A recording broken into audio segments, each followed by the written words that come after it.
Yeah, hello. We can wait a minute or two, I suppose. I don't know how many other people are going to show up, but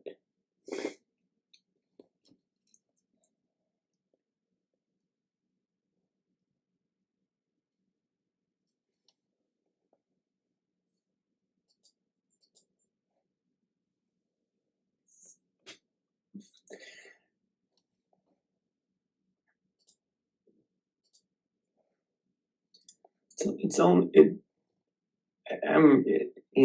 it's something people always say, whatever the time of the year is or the month is, but it is interesting that it's kind of almost a third through June.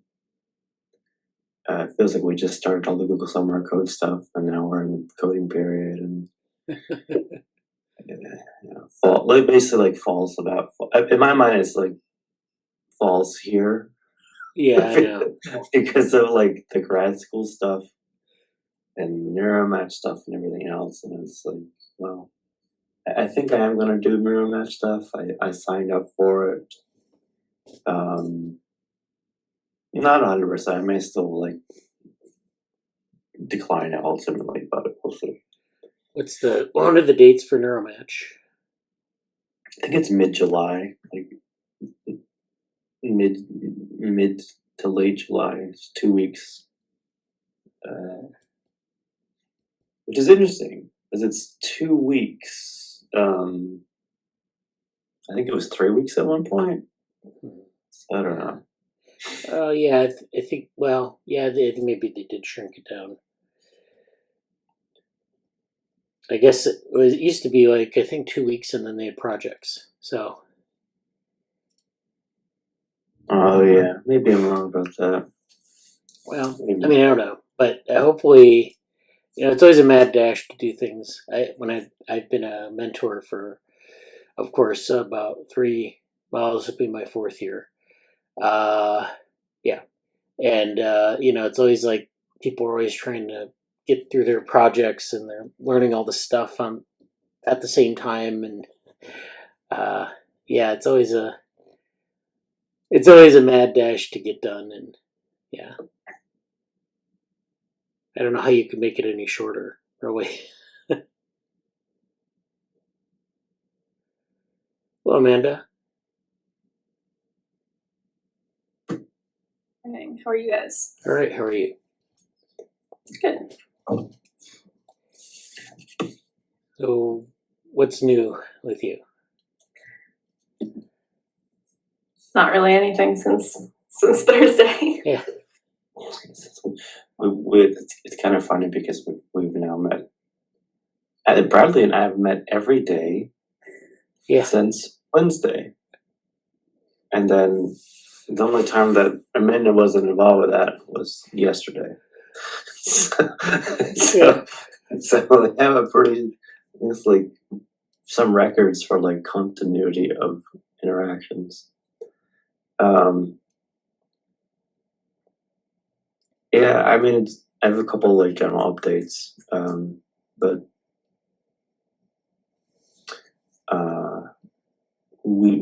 us three are probably pretty in the group, so it's kind of just like talking to the audience. Yeah.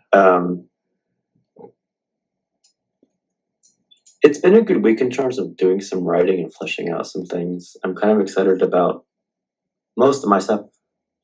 Probably Bradley knows, but I made progress on a number of like lab admin and JoPro admin and kind of the stuff that's like important conceptually, but also important administratively and not the most fun, either of them in some ways, but also extremely therapeutic to just not have to worry about something anymore. Yeah. I kind of just like sat down like, all right, we just talked to a potential intern. Well, I don't think will be joining us for this meeting today. But it was a good meeting with them. And I was like, well, let's just write this down and make it into like a syllabus thing. And I did. and I put it in the live admin channel, and I'm pretty happy with it. We might go over it later, depending on how much time we have today. Sure. But it's kind of,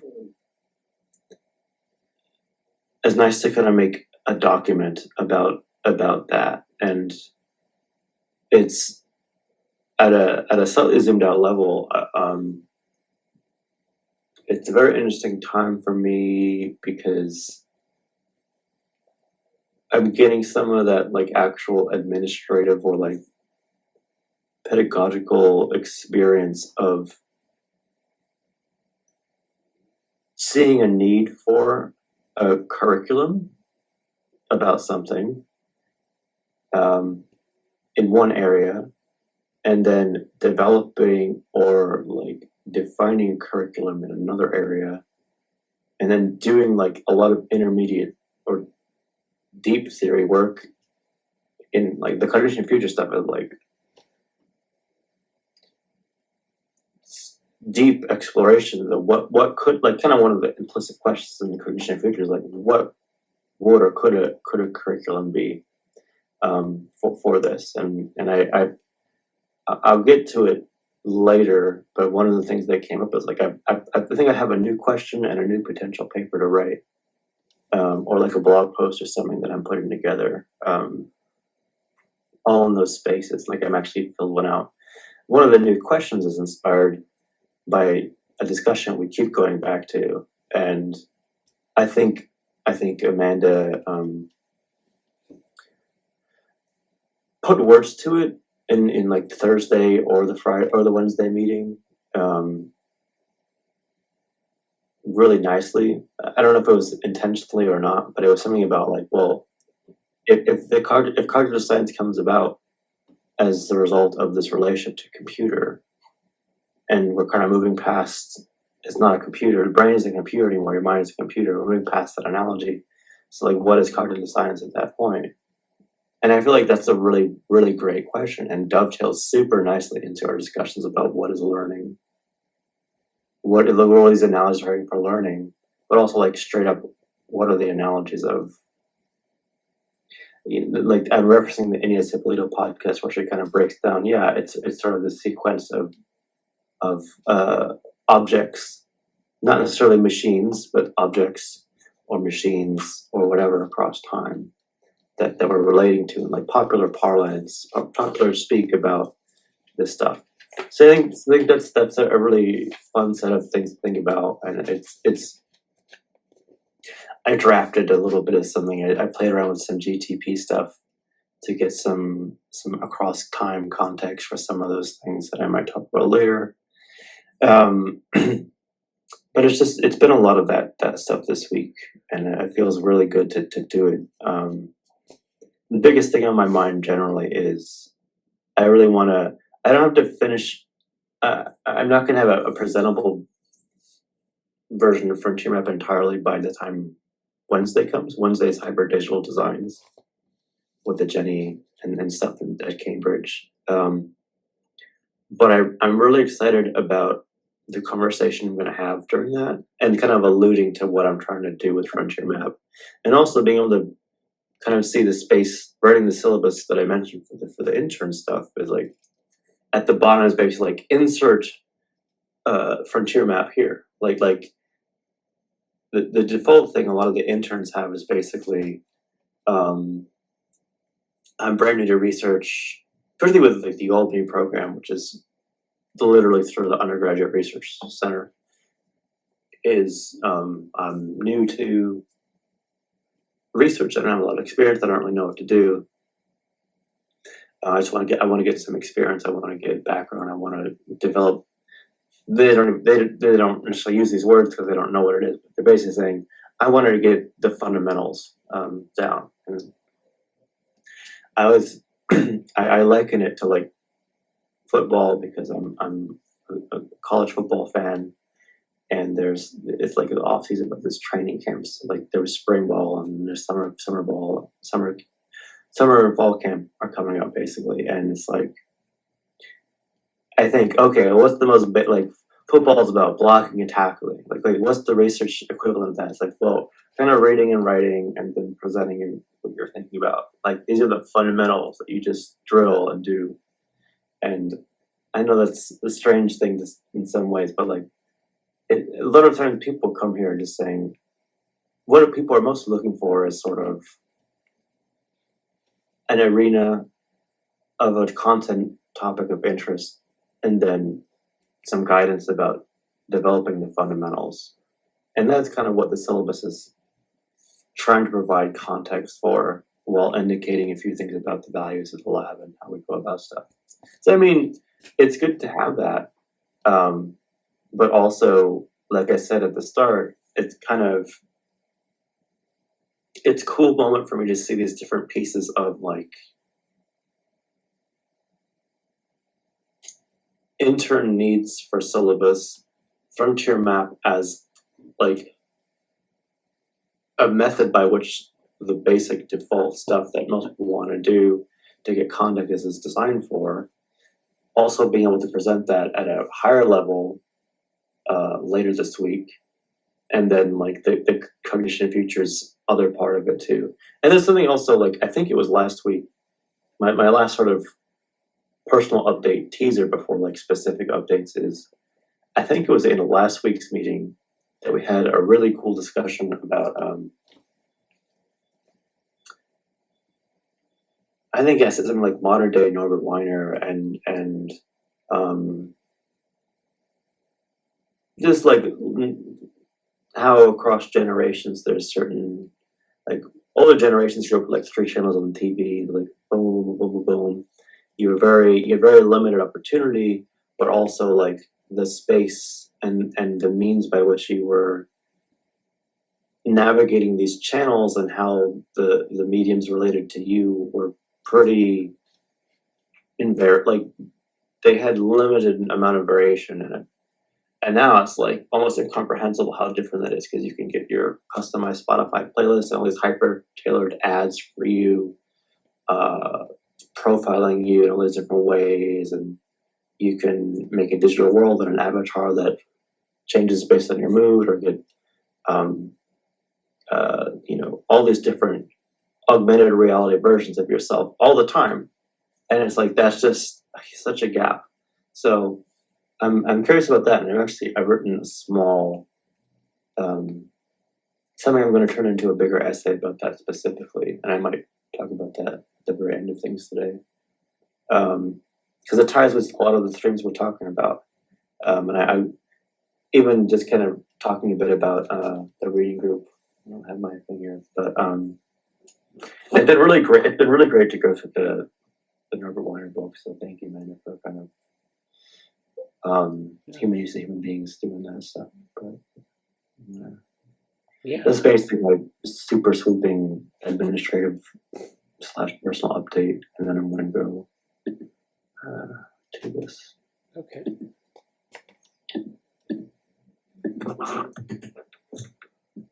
Okay.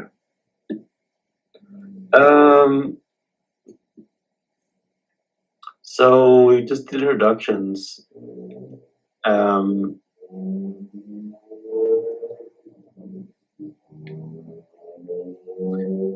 I feel like there's something here that should be on this list that isn't, and I don't remember what it is.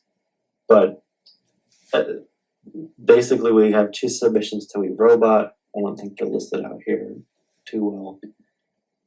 We have a frontier map one and a plot twist related one. Hybrid digital designs is happening.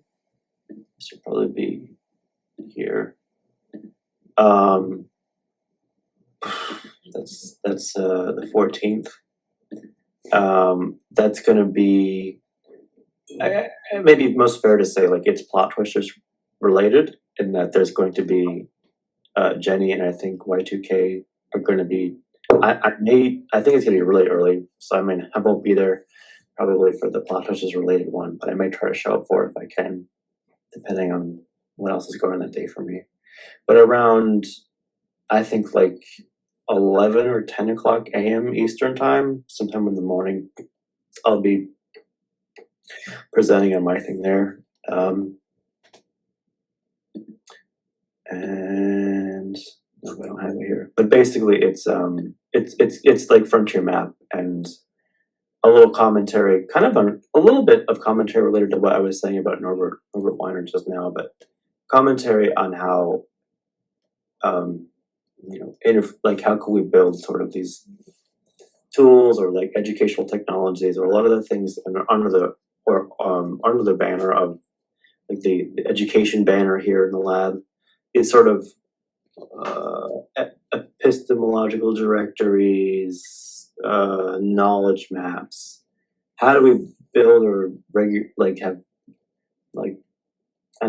data engineering is probably too strong of a word, but like how do we manage and build and construct and relate to and do some of like the library and information science management work of that, but do that in the context of hyper digital designs, as in things that are maybe more integrative or maybe just beyond just a one-way street of certain digital interactions, maybe making it more what I'm trying to do with the frontier map is saying, commenting on a little bit of the medium is the message, but also the designing the process as part of using something like frontier maps or other like pedagogical tools. I don't know what to call them outside of that right now. There's sort of a direct learning you're trying to do and an implicit contextual or like affordance familiarity you're kind of developing by doing that. So my talk's mostly gonna be about that. So catch up with that. This one, the submissions are due the next day. Whoops. So we are kind of on a 5-day alert to that. So this is for both Jesse and Amanda. They each have their own submissions, right? Yeah, I don't know. I forget what's in here. I think some of Amanda's stuff is in here. There's also a meme prize, which we should probably think about. Or talk about like, I don't know, Wednesday or something. But I'll have to think about that. I feel like that would be an amazing place to do a meme prize, because the things that like philosophically are available and that like I know Inez actually knows about, just from hearing a couple of her podcasts, it would be pretty cool. So yeah, I don't know if Amanda wants to say anything about your stuff or not. I don't have anything major to say about mine right now. But.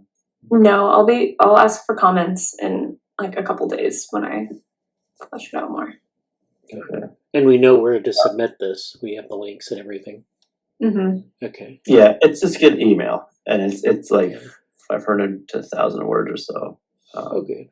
Yeah. So it's not the heaviest of lift, but it's something that we can definitely do, and looking forward to it.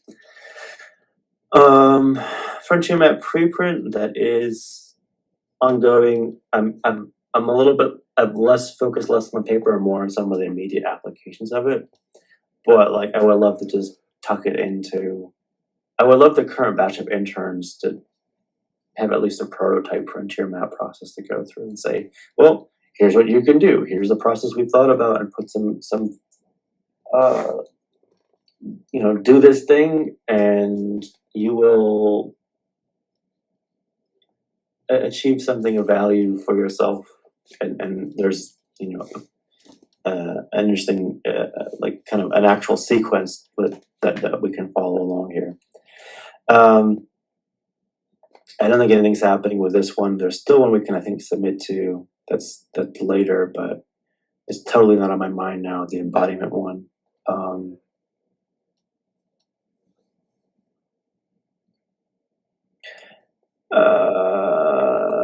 Or is it done now? Nope, it's still the end of the month. So we may do something for this embodied intelligence thing. I think Cogsci is kind of standing by until the event to do some things, but Yeah. otherwise nothing there. And then obviously Google Summer of Code and so on and so forth. So that's kind of it's on the map. I feel like there's something else. We should. Yeah. Well, I have a couple things to say. Here. Yeah. What's that? I have a couple things here. First of all, your presentation of hyperdigital designs, is this going to be recorded, or are you going to be giving it in the group, or what? What's going to be is it just more informal? I think it's live. I don't think anything's pre-recorded, but I guess I could do that if I wanted to. It's not. It is a fairly informal workshop. So I think it's mostly going to be fairly low key. It's a small first time event. Yeah. But yeah. Is this like a session with plot twisters, or is this like on your own? No, plot twisters will be earlier in the day. I'll be later in the day for Britain, which is still like the afternoon for me. Yeah. I wanted to add something to this. Go back. Yeah. I'm trying to find the add something to which thing. Oh, to the board, to the Notion page that you just set up. They're not showing this thing yet. Sorry, I'm trying to find something else, but actual there's a I think in the meetup there's a no, it's not going to be easy to find right now. I think they actually released the schedule, but it's not available, so I'll just go back to sharing my screen. Okay.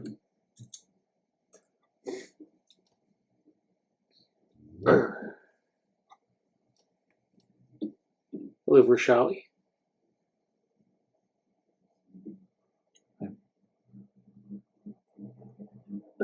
You wanted to add something? Yeah, I wanted to add. So the INCF is having its annual congress coming up in the fall, and the submissions, I believe, are around June 20th. So that's pretty soon. So it's just for abstracts, so it's not like nothing really detailed has to be in by then, but just to have like I probably will recycle the stuff on open source sustainability, although I'm thinking about maybe something else for that. I like to link it to the GSOC projects because, they sponsor us, so. But yeah, I think that's, I have, it's on the web, but I don't know what the exact date is. But I think June 20th is like the safe date because it's like a couple days before the actual date. But in any case, that's coming up this fall. It'll be virtual. So it's always, a lot of stuff there's neuroimaging, there's neuroinformatics, which means they have like these neuroimaging pipelines that people present on different types of ontologies, different types of metadata schemes and things like that. So it's a lot of informatics. There's a good amount of neuroscience. So it's a good time. Yeah, I don't think I ever significantly participated in that, so I'd be curious to kind of try to pay more attention to it or be involved in maybe help with the submission or whatever. But I want to try. I want to be a little more involved with it this year. It's been honestly quite humbling, and I'll get to that in a little bit here. I figure we can sort of, when we get to there, we can talk about a bunch of things. I'll show the draft website updates. They're not live yet, but it's been kind of I always heard about it, and I've even updated some of the website before about it. But putting all the Google Summer Code stuff in one spot and seeing all the different things is like, wow, like it's a really strong um, lineage in this space right now. So it's very cool to see all that. Yeah, yeah. Thanks for doing that, by the way. For the Alicea, so that's shout out to them for that. Yeah, thanks for putting that together. That whole thing, because I think when you have it like in one place, it's actually pretty impressive, and It's very impressive. we can use it for like progress reports. Not necessarily. Well, I mean, we don't really have any funders for that, but like it's you can show people what we've done in that space. So it's very nice to have that at the ready. Yeah, it's something that I think that's something that I always take it for granted because it's how I came into the lab, and it's like, oh, of course, yeah, but it's not really the most clear thing. Oh, also, I actually wanted to say, I think it will be very useful to kind of say, because I've been talking about in the onboarding materials for interns, I've been talking about like these sort of spectrums and kind of like part of us getting to them is like on these spectrums, where are you? Like, do you want to do like what's your research experience, or are you more on like I want to focus on code and writing software, or I want to focus on intermediate like data analysis stuff, or I want to only do some theory or like knowledge, familiarizing yourself with different space or whatever. And I realized like, well, a tremendous example that we don't always relate to or have a place to show is like, okay, well, what are technical projects you worked on in the lab? The Google Summer Code page is a very broad list of directly things that we've done and things with like the sister partner group in TivoWorm that's a little more like biology oriented and but still machine learning and so on. So I think it'll be useful even just in literally telling people about our lab at that level too. So anything else people want to put on the deadline event to watch list tracker? I don't have anything major. I think the NeuroMatch conference will be in the fall. Yeah. I don't have a date about that yet. Okay. I should actually put, I don't think it's here.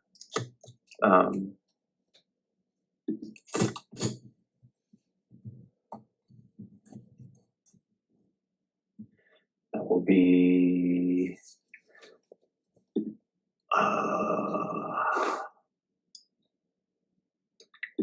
that's going to be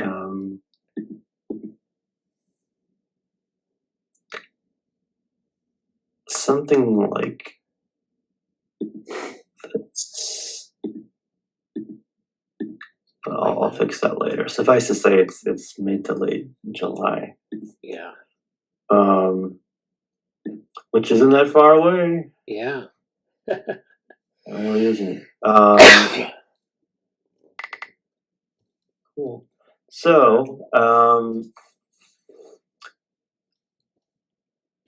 I guess that's sort of our timeline view. I think Vrushali's still here. I don't know if she wants to say anything about Google Summer Code. I'll show the website a little bit, some other stuff, but we met earlier this week.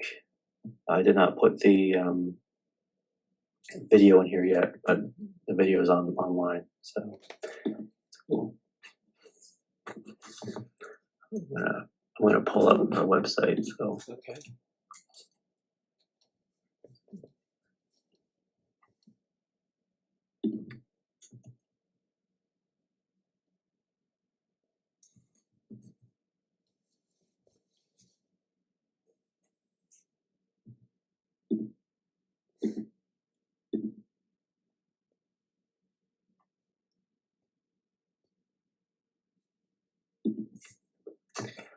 Okay, I guess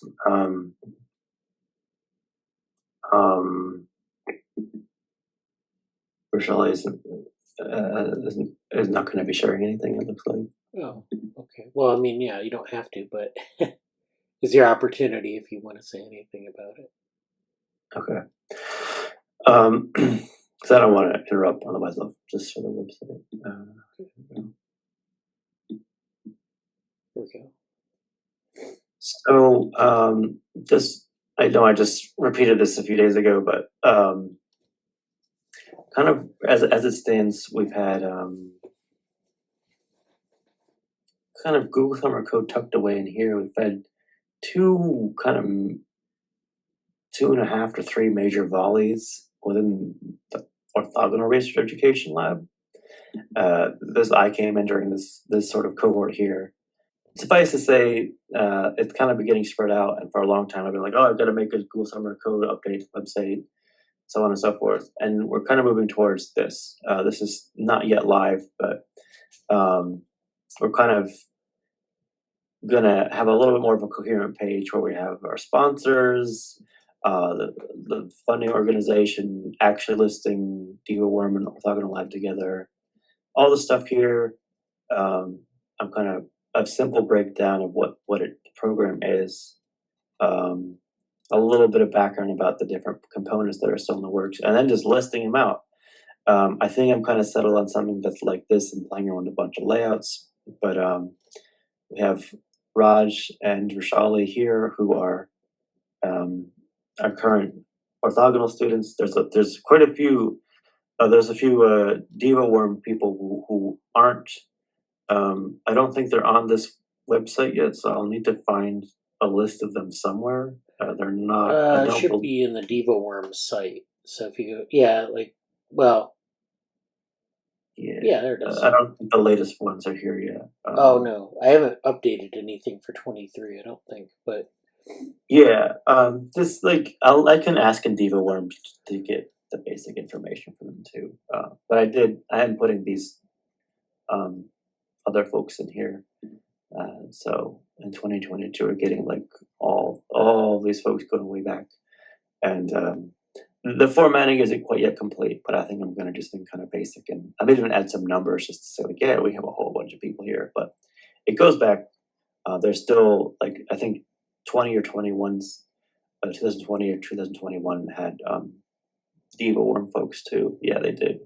So even those I haven't put them there, but we've had a streak going since 2017.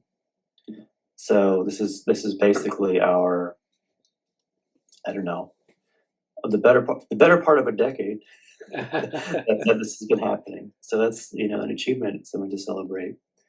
And then I have a little thing for prospective applicants at the bottom. Just kind of showing the lineage is pretty cool there.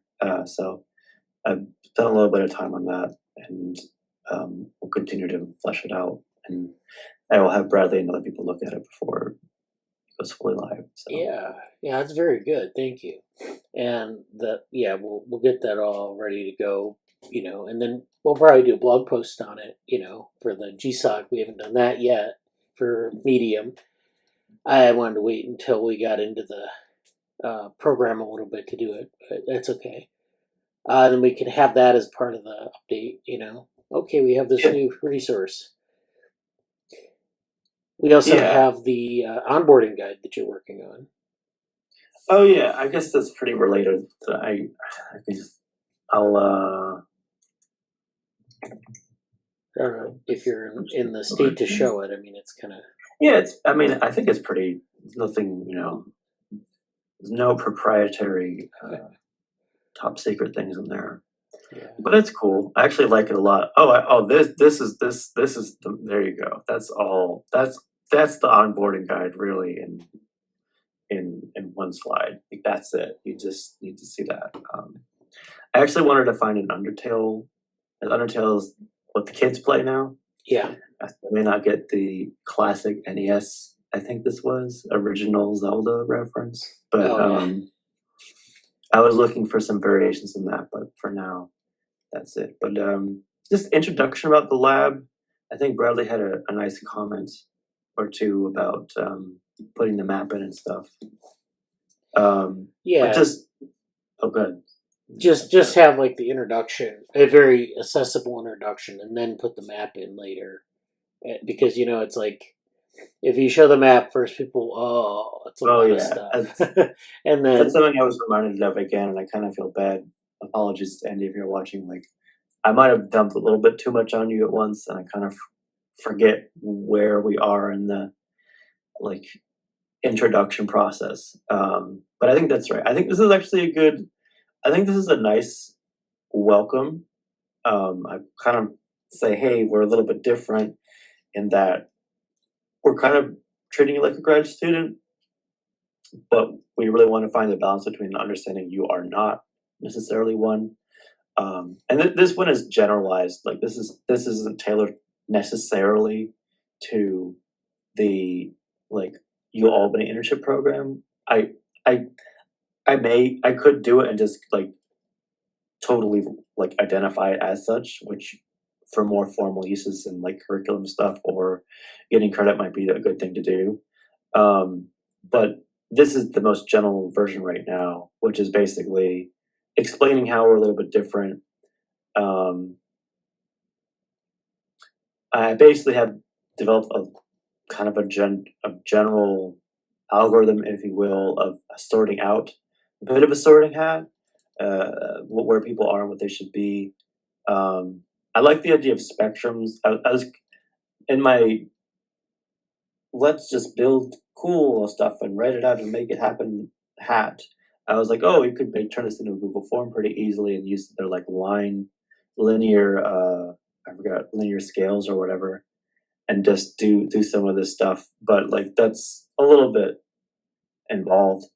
But just getting this stuff here and making this explicit, I think are fun things to talk about. Even if it's just, I think what I'm going to do is like have this be refined and then walk through this in a video and just say, hey, thanks for being a prospective intern. Here's like your first glance at getting to know us. Kind of what's our vibe. It's going to be, we want you to grow as a researcher. We're not going to make you do grunt work that you report and we grade your homework about. We do want to get a sense of where you are in terms of your experience, your interests, kind of a little bit on the spectrum of if you want to be coding heavy or coding light, research and writing heavy or research, writing light. Do you want academic credit or not? If so, that changes the structure of some things. We are 100% asynchronous, or not 100%. We're 100% virtual, and we have asynchronous stuff, but we make meetings as necessary around projects or like cohorts. We want to offer inclusive and constructive spaces. We want to give opportunities to understand those fundamentals and opportunities to practice those research fundamentals that I mentioned, and how these skills are transferable. Generally speaking, the internship will be about having an introduction presentation. It really overlaps directly with Google Summer Code anyway. So I'm kind of inspired by that, but also just literally writing down what we try to do anyway. But you have kind of a first presentation to kind of show where you are, regular meetings, making some intermediate things along the way. Google Summer Code is very structured about what that looks like. But the internship program itself broadly, make a blog post, make flash talk, do some lower level, like not book reports in school or term papers, but something like that, these sort of intermediate steps. And then a final report would be ideal, or some kind of a presentation or some kind of a recap. And then a little bit of a nod to, if you want to keep going in the future, or you grow in like your maturity or leadership, your understanding of the field, you want to do more, get more collaborators in the future, like that's what you can do. And we have examples of that, like Cognition Futures came through me, fooling around for a year or two and be like, oh, I like this stuff. I'm gonna call this something, and label our efforts this way and see if people want to do anything here. And you can do that. And then, some basic best practice suggestions about engagement, communication, and like taking notes and sharing your experience. And I might just plug in like some frontier map stuff here. I'm not going to list it all out here to scare people, but I'll kind of say like, oh, and for a tool that can help you do this, if you want, the typical experience of you're new and you want to get some lay of the land, well, we have a tool that can help you do that, and so on. So that's what that is. And it's nice to have. Yeah. Vrushali asked, after completing GSOC, can I apply for a virtual internship? Sure, yeah, that would be great. Just, let us know what you want to do. It's been pretty informal up to this point. We've had people kind of join the lab if they're interested in doing something, and then, as someone who's done GSOC, you kind of demonstrated that you can do things. And so then we just kind of figure out a plan forward, which is usually something that's another part of this that's needs to be worked out, but not, we don't need to do it today. Is like, once you get in through the onboarding, then we need to have, and I think you mentioned this before, Jesse, like a plan of study or a plan of internship.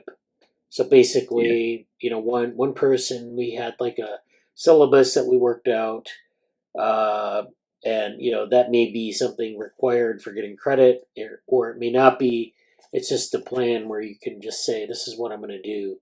And it's a little bit more flexible, say, than a Google Summer of Code application, because you're not on a really tight timeline. It's just, this is what I want to accomplish. We can revisit it later to see how we did. It allows you to kind of crystallize what you want to do, your thoughts. And we didn't do that, we haven't done that for everyone, which is why I bring it up, because, sometimes it's helpful and sometimes it doesn't really matter. But really, I think stating what you want to do in advance and then trying to meet that is really a good strategy. And it's so tough to kind of speak a little bit more about this. Like, it's tough because go on camera. It's tough because I was trying to really recall like what were my first actual undergraduate research experiences like, and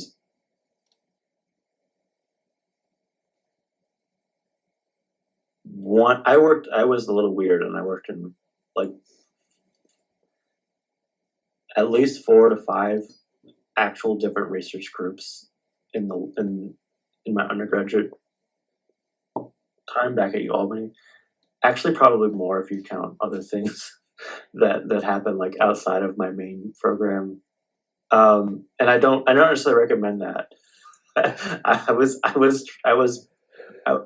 I was very much trying to find my way, and finding orthogonal research education lab, which is so interdisciplinary. I was like, oh great, now I can say like I don't have to keep like skewing stuff or trying to. I didn't really have an opportunity to make like a cognitive science thing, so I would like neuroscience and then some computer science stuff, and then. But I was trying to think back to that experience of only one of those times did someone say, "Here's the syllabus for joining our lab as a research, like joining the research lab." There was a time where I was at part of a course. There was a syllabus, but joining the lab and getting a syllabus as an undergraduate who doesn't really know stuff was like, okay, that's good. And I was trying to think, well, why didn't it happen the other time that did it? And like, well, in reality, like when I joined someone was an engineer, they kind of just adopted me and like, oh yeah, we can find a space for you here. And it was this ongoing dialogue to what to do. And so it's hard. I'm talking from like an admin standpoint right now. It's like, it's kind of hard in the sense of you can impose a structure if you want, but sometimes you need to just get to know somebody who you don't have. And it's sort of like, I've been debating back and forth a lot about like, should this, even the way the document is right now, even considering that this sort of question and answer section could be both heavily ramped up in terms of having sliders or left exactly as it is and be reasonably effective either way. But even just like as it is right now, this is actually a really good document because it's not. It's almost like a pamphlet or like, it's like my first ever experience was seeing a flyer on the wall, writing an email, like super nervous to write, like, hey, I don't know anything about effective computing. Can I talk to you about this? And being like, I'm probably going to get no here, but I'm just going to go for it. That's how my research career started. And in a serious way, that is how it happened. And it's sort of like, you can't necessarily drop too much on people when they're coming in something, but you need some structure as well. And it's a tough line. And I feel like what's good about this is that it kind of gives you a very general overview, and then you can make, I think sort of the first, what I would steer, and kind of we did this yesterday, like, okay, let's kind of help you pick an arena to focus on.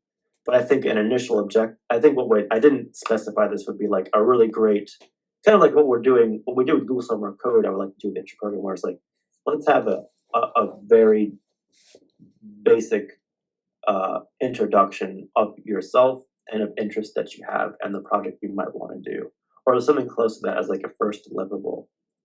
And then in that process, there's sort of, mapping out, creating a kind of an actual structured plan for the semester with the advisors. So there was something else that I was going to say, but I got distracted by a noise here. So. Well, no, I think that's good. And like, we have this stuff with the guidance tree, which I think I talked about in the project management lectures that I reviewed in the group. I'm working on kind of releasing those as open source releases with a license. So, you can take the tree, the sort of the HTML code for the tree. And there's also a plan to put metadata in, so to encode the metadata, and then have so someone can pick up one of these trees and adapt it to their own needs. And I was thinking about the tree as like a binary sort of decision-making process. So it's like you come to a page and you say, are you interested in X or Y? Okay, and then you click on one and you go to a resource. But what your discussion has led me towards is this idea of having like a slider bar almost at the bottom, where you can like pick what sort of level of expertise you have, and then like at different intervals you have different resources. So it's almost like, instead of forcing someone into a binary decision, you can sort of get their sort of, along that spectrum, get their response. And that might be another thing to add to that. So I'm doing the course again this summer, so maybe we'll work out some more details on that. But that would fit into this onboarding guide and maybe some of these other materials as well. You're muted. Yeah, and definitely for that, and also to kind of follow up a little bit on Vrushali's question about future stuff. Short answer is yes, and also an ideal version of this page, which probably won't happen, at least right away, but maybe if I ever get like an assistant lab manager or something, I could assign them to. Yeah. A really cool thing that you see on like really cool academic like lab pages or whatever is like where they are now. Like, oh yeah, I know a number of these people are in graduate programs now. Like Stefan finished his master's. I think someone just joined at like Michigan State or something. It was Inkit. Yeah. Brian, has the opportunity to do some grad stuff. I'm not sure what they're going to do. I stuck with a lab. I stayed here a long time, relatively, and so I think that would be cool in a more tenable version. It would be cool to show explicitly, and I'm kind of thinking about how to do this, but like I have obviously stayed with a lab and made other things in the lab after coming in 2019. I don't need to say much about that, but other people stuck around too. Like, I think there's been a little bit of refinement of the brain vehicle projects. There's been a lot of continuous evolution of like the Devo learn stuff. I know it'd be cool to show who joined as a mentee and then became a mentor. Like I think Vinay did that, and some other folks done that too. Like kind of getting to that fine grained detail of like not just someone who's not just these are just like lists of the project, and then kind of saying, someone finished this, someone joined as the cohort, someone was involved next year, or like someone spent this many years in the system, or like has been a part of Diva Worm since 2020 or whatever. So I mean that's another layer of cool things, but maybe not. Oh no, I think that would be great, wonderful to add to that. So we'll work on this as a iterative process. So yeah, there's plenty to update. Like a really cool version of that would be a really immaculate thing to see. But it's nice to have even its more accessible forms. Yeah, your onboarding guide reminds me a little bit of what Krishna Katyal did in Diva Worm. He did a onboarding guide for GSOC, like people applying to GSOC. You could take the thing and it kind of talks a little bit about GSOC, how it's important, what you need to do, and then the projects, and so it's in that spirit. And then that, of course, is a Markdown document on GitHub.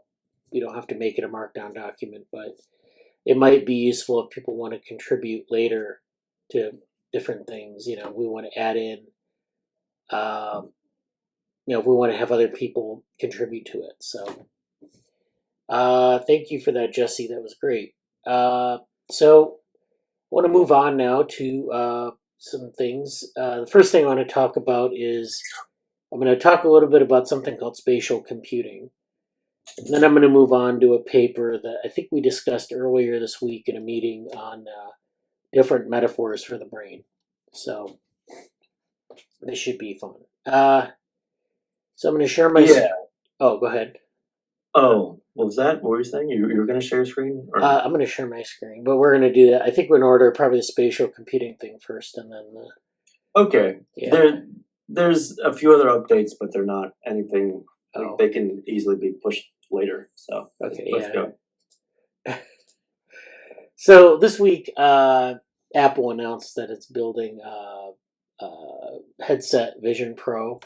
It's a virtual reality, augmented reality headset. So you turn a dial and it goes from like a virtual world to like a see-through where you can see the environment. And it's not like you can't see through the glass, but it's like cameras and everything. It's very expensive, and I wanted to put this in some context. So first of all, VR has been a thing for like decades, and people have tried to do this in different ways. It's generally been pretty expensive, and the question is, what are the use cases that really make virtual reality and augmented reality, and mixed reality, and all these things we talk about a possibility for people to use? Is it just something you use occasionally, or is it something that you integrate with your life? So if I talk about like a laptop or a phone, those things, the phone, of course, we've found ways to integrate that with our lives, right? Mobile is very ubiquitous now. Laptops, computers, those are pretty ubiquitous. I mean, we use them for all sorts of things. We can integrate them with like the Internet of Things and all that. So that's all kind of in that realm, right? But with virtual reality or with XR, VR, whatever you want to call it, it's harder to see the use cases immediately. You can do things like have meetings, you can play games, you can do things like that, but it's hard to see how necessarily how that is the dominant medium for that. So you could watch a movie in VR or XR. You could watch a movie on your television. You could watch a movie on your laptop. I mean, there are different advantages and disadvantages. But so the question is what is this? What are the use cases? Is this something that I'm going to use, say, as a computing paradigm for myself? And so that's where we are. And now Apple, in their quest to build this thing, they have a marketing term they call spatial computing. And it's interesting that Meta has also kind of come up with a term called the Metaverse. And we've talked about that as like kind of a stand-in for XR. So you talk about the Metaverse, which implies that there's this universe of things that you're interacting with. Spatial computing, which is Apple's term, implies that you're doing things in space. And what's interesting on spatial computing is that there is some background, like people have talked about this before in different, like not involving XR. I mean, I guess XR could be a part of it, but people have used that term before to talk about things like integrating GPS, integrating maps, integrating things into a computing paradigm. So there's a marketing term and there's like an academic term. And so if you go Google spatial computing right now, you'll probably find everything about like the Vision Pro and all that. But there is like an academic area where people have talked about this. Okay, yeah, the notes doc. So I'm going to get into some things about spatial computing and sort of where we are with that, and maybe some of the design principles behind, sort of designing for doing things in space. So the first thing, this is actually something Hussein put in the Slack. I think it is in the virtual reality channel. And this is something that he found on LinkedIn. And so this is spatial computing creating intersubjectivity between humans and machines. So this is a LinkedIn post. And this is like people walking around a city and they have this network above them, so this is a nice visualization, but the idea is that they're interacting invisibly through technology. I think they're using their phones. And again, imagine if they didn't have their phones, but they had headsets and they were walking around in this city space. Would that make a difference? Could they do things with a headset that they couldn't do with a phone? What is the thing that's tying them together? And again, it's a question of use case. So what are they doing in this space? They're walking around trying to find their way from one place to another. Maybe they're trying to figure out what's up ahead of them. Maybe they're trying to interact. Maybe they'd like to know maybe what someone oncoming is thinking, or trying to find their friend in a crowd. I mean, there are a lot of things you might do with technology that would improve whatever you're trying to do here, or augment whatever you're trying to do here. So he talks about spatial computing is AI's perception of environments. So that's another sort of loaded term. AI, of course, being a marketing term now, but also just kind of a vague term for a lot of things, as we know from like recent years. Yeah. So this is AI's perception of environment. So spatial computing blends the physical world with the virtual world, enabling machines to understand and interact with the physical space around us. So this is where you're in a retail store where you have virtual objects in the space. You have screens up here. You have an object here, and there are a lot of things you could do here with things in this space. So you have a store where you have objects on a shelf, but maybe you want more information, or maybe you want to do something in addition to that. Maybe there's a book that you can look at, like a extra piece of content on. You could preview like a video attached to a book you're interested in, or there are a lot of different possibilities here. So imagine wearing special glasses or using a smartphone to project digital images onto the real world. So you can use a smartphone to augment your virtual environment that you're creating in the spatial computing paradigm. With spatial computing, you can see and interact with virtual matterless objects and information as if they were a part of your physical surroundings, and digital becomes real. So the idea, and this has always been the vision, that you can maybe generate things into the world. You may treat them as real, even though they're virtual, or you incorporate them with real things in the world. So like anything in the store, you could point to it, you could click on it, have something come up, and it's virtual. It's a virtual object, but you may treat it as a real object or like a correlate to a real object. For example, you could battle your friends on the living room floor, each controlling a digital spacecraft and shooting lasers at the other. You could see digital information displayed on walls or objects in your environment, like a supermarket, shopping mall, or museum. The spatial computing aspect allows you to interact with digital information in this space. So this is spatial, So I think one of the demos they gave for the Vision Pro was like they had someone working at a desk, and you have screens in front of you where you have your work.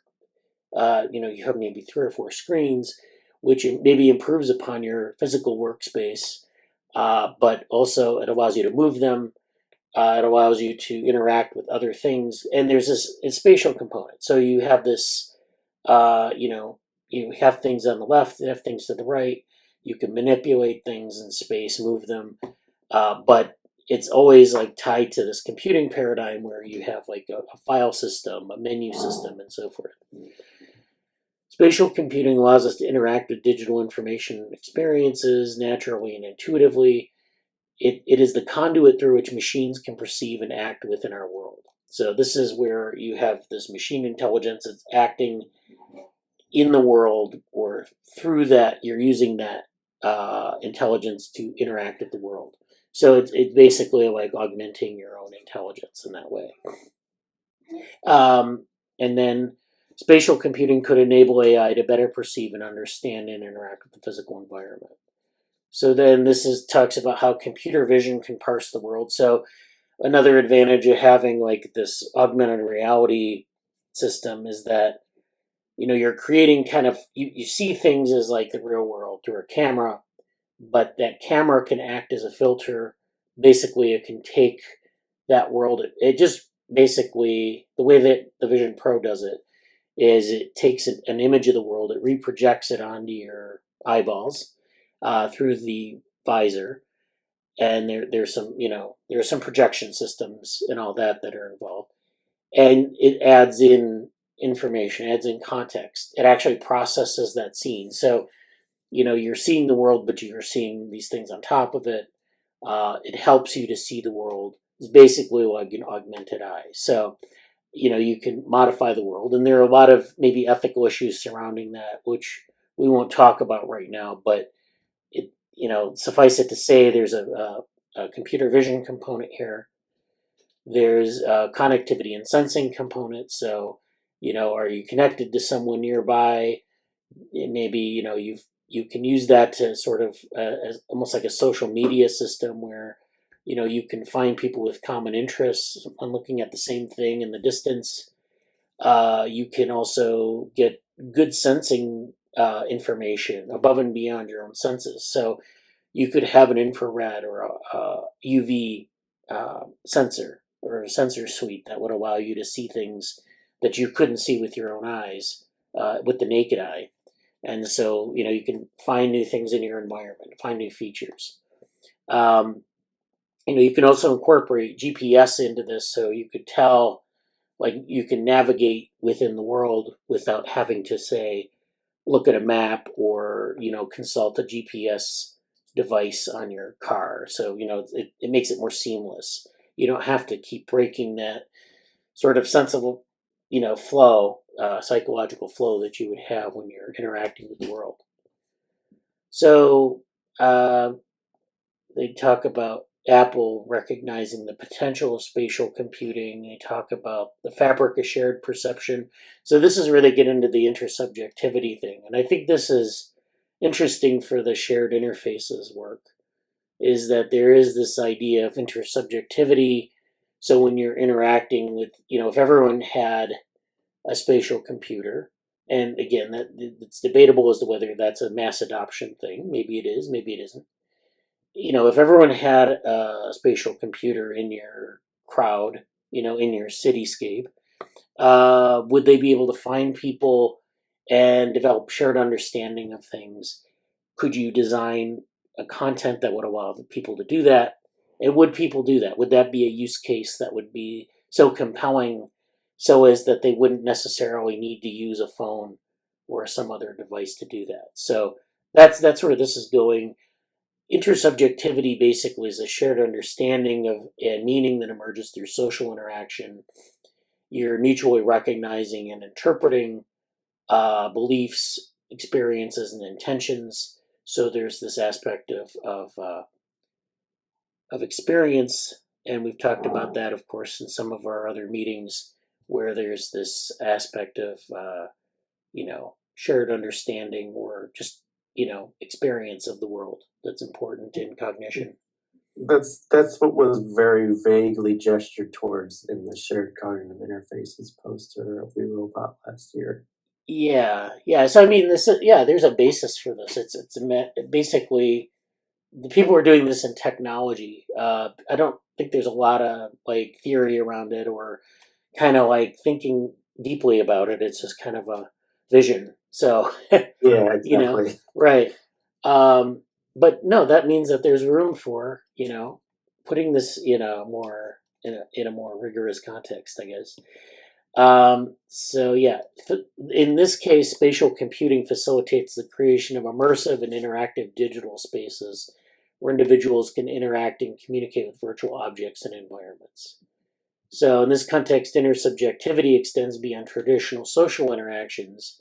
So you have all these people in the cityscape, they're walking around. They may say look up and see something on a billboard that has, it's maybe a meme that someone made, and they all know what that means, and there's that shared understanding.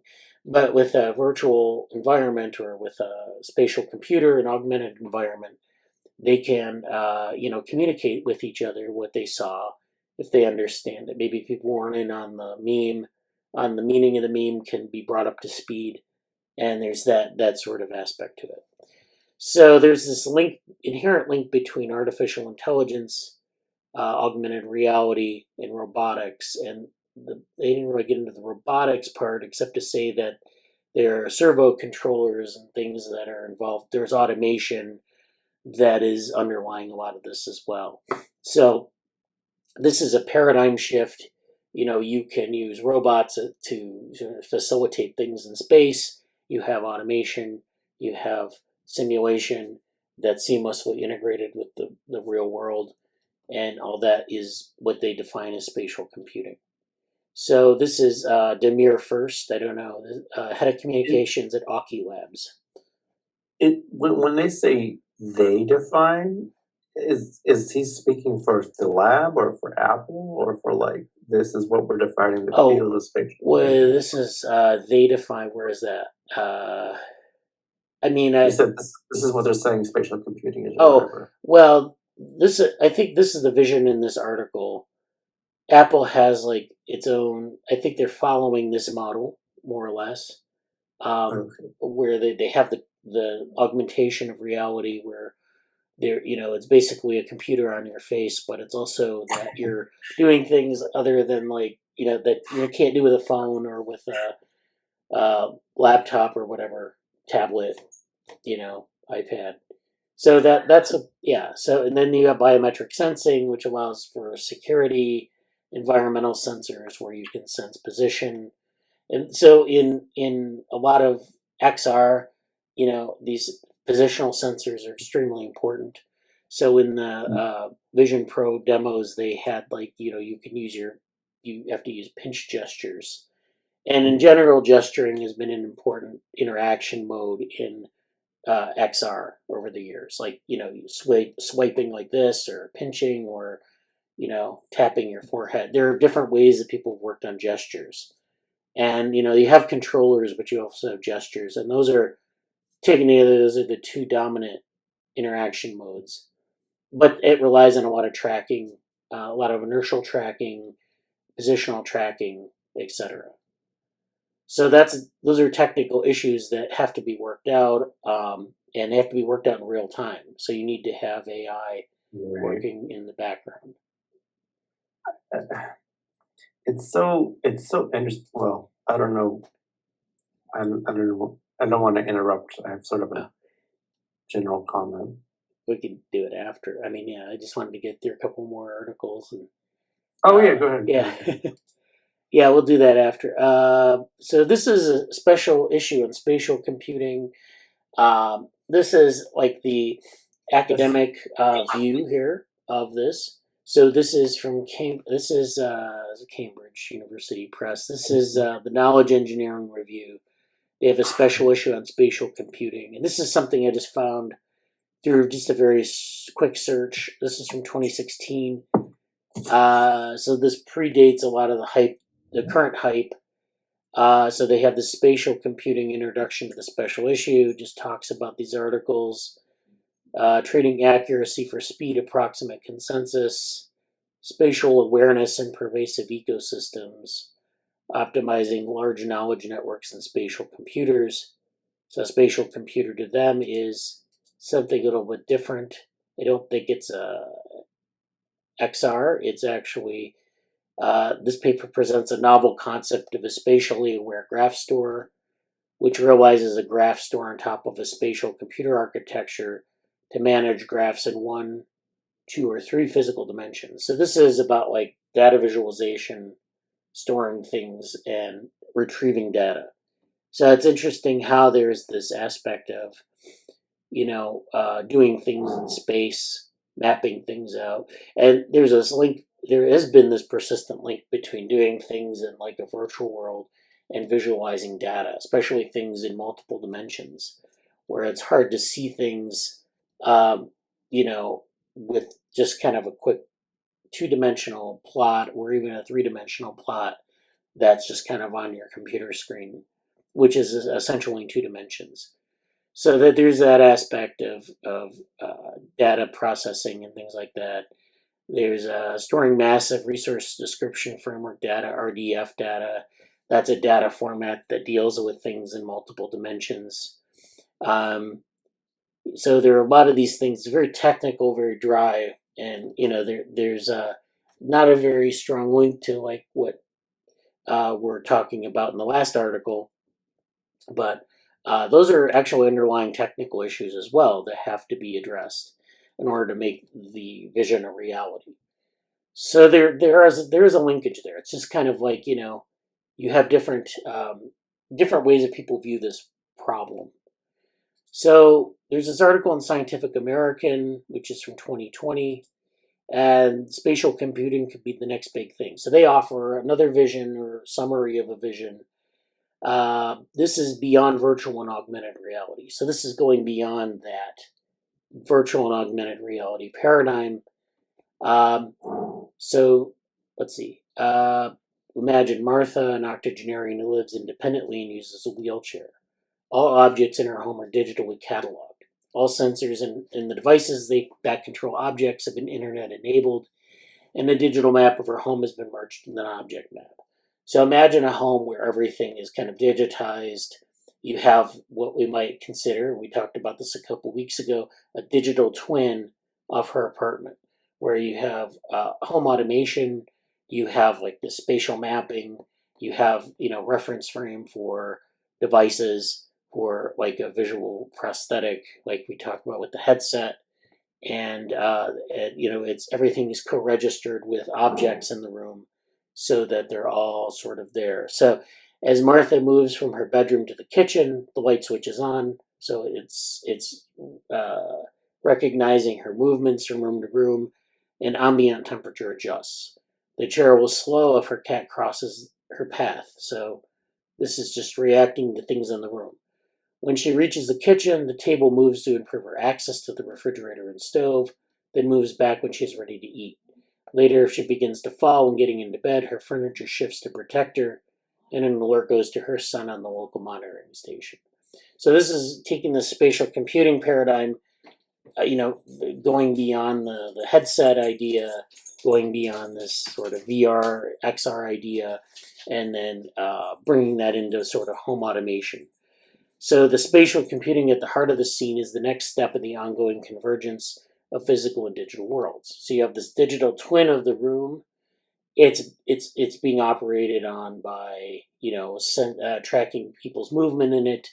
It basically modifies itself to match what's going on in the room, the action in the room. So this allows sensors and motors to react to one another and digitally represent the real world. So it is this idea of XR, but in reverse. You're not wearing a computer on your face. Instead, your computer is in the world, computing away at things around you. So it's kind of a weird way it's hard to kind of wrap your head around it, but basically, it's computing out in the world. So spatial computing will soon bring human-machine and machine-in-machine interactions to new levels of efficiency in many walks of life. So they talk about industry, healthcare, transportation, and the home. And so a lot of companies are invested in this. And spatial computing builds on the digital twin concept, familiar from computer-aided design. We talked about spatial or digital twins. You basically create twins of not just the objects, but of people and locations. Use a variety of sensor data such as GPS, LiDAR, which is this light detection and ranging, video and other geolocation technologies to create a digital map of a room, of a building, or a city. And then software algorithms integrate these maps with sensor data and build a representation. What's interesting about the Vision Pro from Apple is that they have a lot of sensors. So a lot of these sensors are on board, and that's why it's so expensive. They have a lot of instrumented with a lot of sensors. When I was doing research in virtual reality, XR, we built a spatial computer. This was back in 2007, and it had a very high resolution GPS system on it. It had you had a headset that was see through, and then you had everything was in a backpack. It was pretty unwieldy. It was pretty instrumented, but it was pretty unwieldy, and that was a prototype of something that you might see today as a headset. So it's this stuff is getting smaller, it's getting more ubiquitous in the world. So they kind of go through another medical scenario, and then they talk about how this can be integrated with the Internet of Things to optimize productivity, and that domain, the Internet of Things, will likely be an early adopter of spatial computing. So it might be good for factories, or it might be good for home assistants, like we see with the first example here. So yeah, this is the vision here, another vision for spatial computing. The final thing I wanted to talk about is this week, when they introduced the Vision Pro, it was the first day of the developer conference for Apple. So they have this every year. It's where they want to communicate with developers. They want developers to come together to give their ideas about how to develop for different Apple products. And this was this year they did focus on the spatial computing aspect. So there are a couple of things. This is on the web, Apple's developer site. There's some videos that I'm not going to play, but I'll put the links in the Slack so you can look at them later. This is probably interesting to Vrushali and to Hussein and other people interested in this sort of area. So the first one is Principles of Spatial Design. So that there's a 20-minute lecture on spatial design. Discover the fundamentals of spatial design. Learn how to design with depth, scale, windows, and immersion, and apply best practices for creating comfortable human-centered experiences transform reality. Find out how you can use these spatial design principles to extend your existing app or bring a new idea to life. So one of the aspects of Apple's vision for spatial computing is that objects will have depth, that you can move in, there's depth to that virtual world. So, on your phone or your laptop or your desktop, the screen is inherently two-dimensional. You can't really move inward. You can, there could be like a three-dimensional world where you could like navigate forward, but there isn't like a depth to the objects. And so that's what they're talking about here, that there's this spatial design aspect to depth. And so there's this chapter in the video, dimensional. So there's like familiar, you have to make the object familiar, human-centered, dimensional, immersive, and authentic. So those are the aspects of design that you have to consider. So that's principles of spatial design. The next one is design for spatial user interfaces. So this is like the shared interfaces idea, but this is like someone's proposing a design set of design principles for spatial user interfaces. So this isn't just that spatial environment. It's specific to a user interface. So a couple weeks ago, we talked about, pressing a button in a virtual world. You extend your finger out, you push on something, and you want some sort of feedback to know that you've hit the thing. It could be that it lights up. It could be a hinge where the thing moves back and forth as you touch it. There has to be that feedback. And so that's true of any spatial interface. So when you have something with depth and you have something with this breadth and width, like a typical menu, which will pop up on my screen here, you can choose a program from left to right, but you have things organized like that, but you also have depth.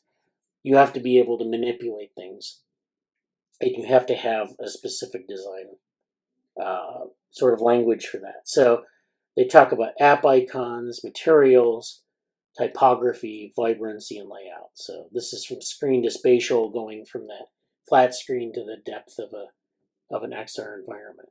And XR environments are supposed to have depth by default, but you have to design for it. I think that's the point here. Then there's design for spatial input. This is where you have your eyes, your hands. There's also haptic feedback, which of course we talk about in the group here, which they don't talk about here. But I think getting you have to design great interactions or eyes and hands. So Apple is very interested in the quality of interactions. That's why I'm pointing these resources out, because Apple kind of has very high standards for this. And if you kind of learn from what people are doing in that community, it's a good, you have the design thing down, I think.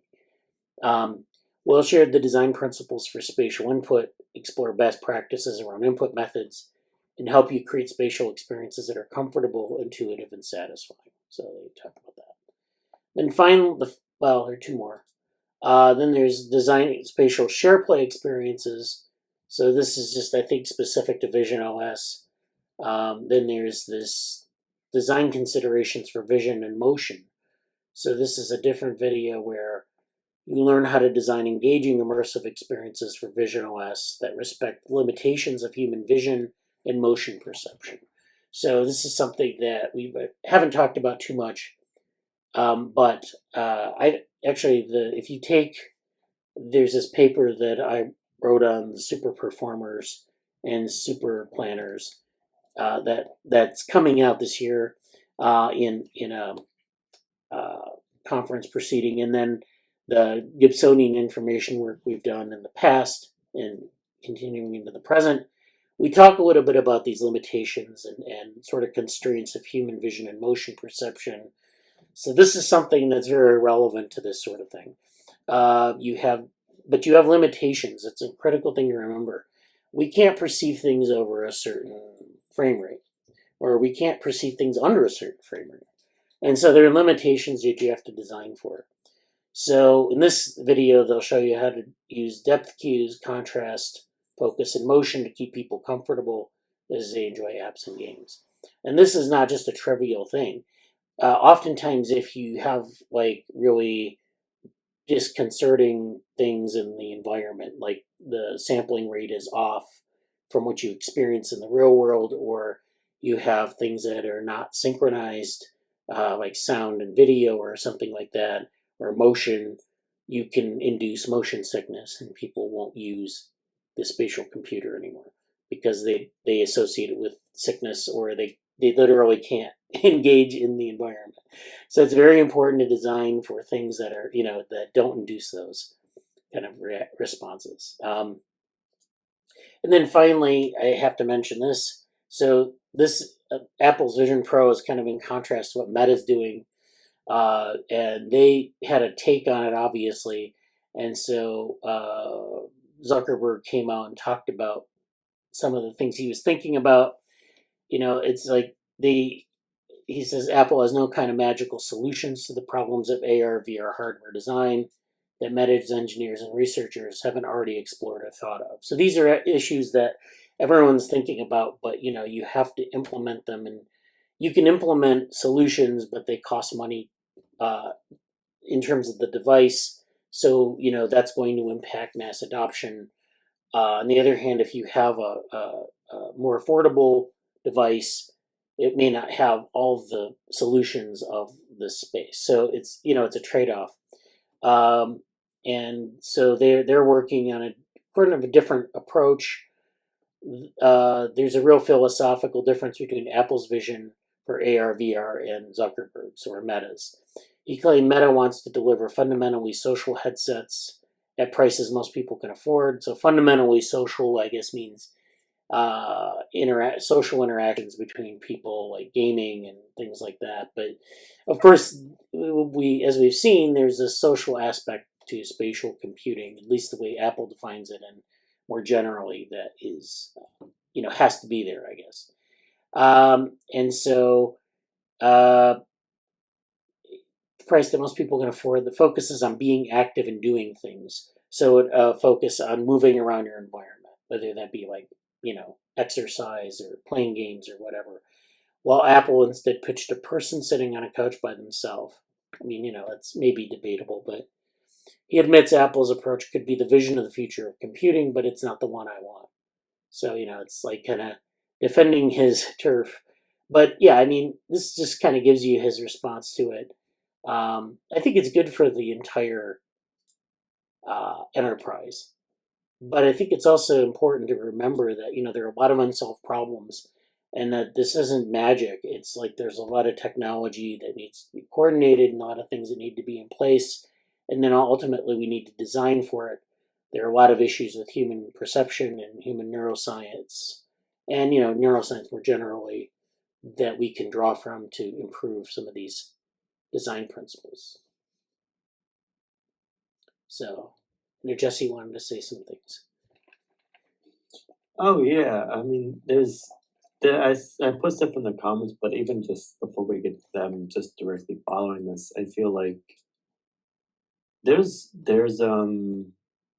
so many things with this, and I'm glad that you did it. I've collected some things and tried to put some of the links and stuff in Notion already ahead of you sharing them in the Slack. I feel like a bunch of things are jumping at me. One I'm just gonna say is, and I kind of alluded to this a bit in my comments about, like, as some, well, not full disclosure, but partial disclosure, like, I'm a little bit aware of,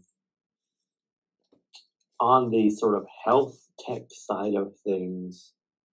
Oh, the comment I'll say is, like, I think it's a really fascinating thing to think about in terms of where is the hardware, where is the computing happening, and what does that mean for both design and experience? I think that's a major theme that's affecting things on so many levels.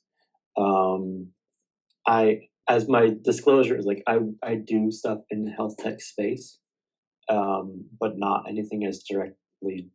I don't deal with VR or XR or anything at all like this, but I do deal with, like, some things about how we acquire data from those spaces. And what I can say is,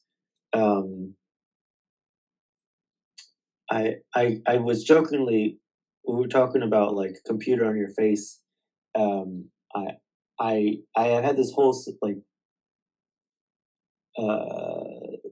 like parody vision of stuff like, oh, like make sure you're, it's like talking about your face computer, like make sure your face computer is, you know, up to snuff, or like cyberpunk like 2077, you know, like all these different things like that are available, and it's like it's so weird. And I'm also fresh off of something I alluded to earlier today about this sort of how hard it is to communicate about this stuff in terms of like the technological affordances available.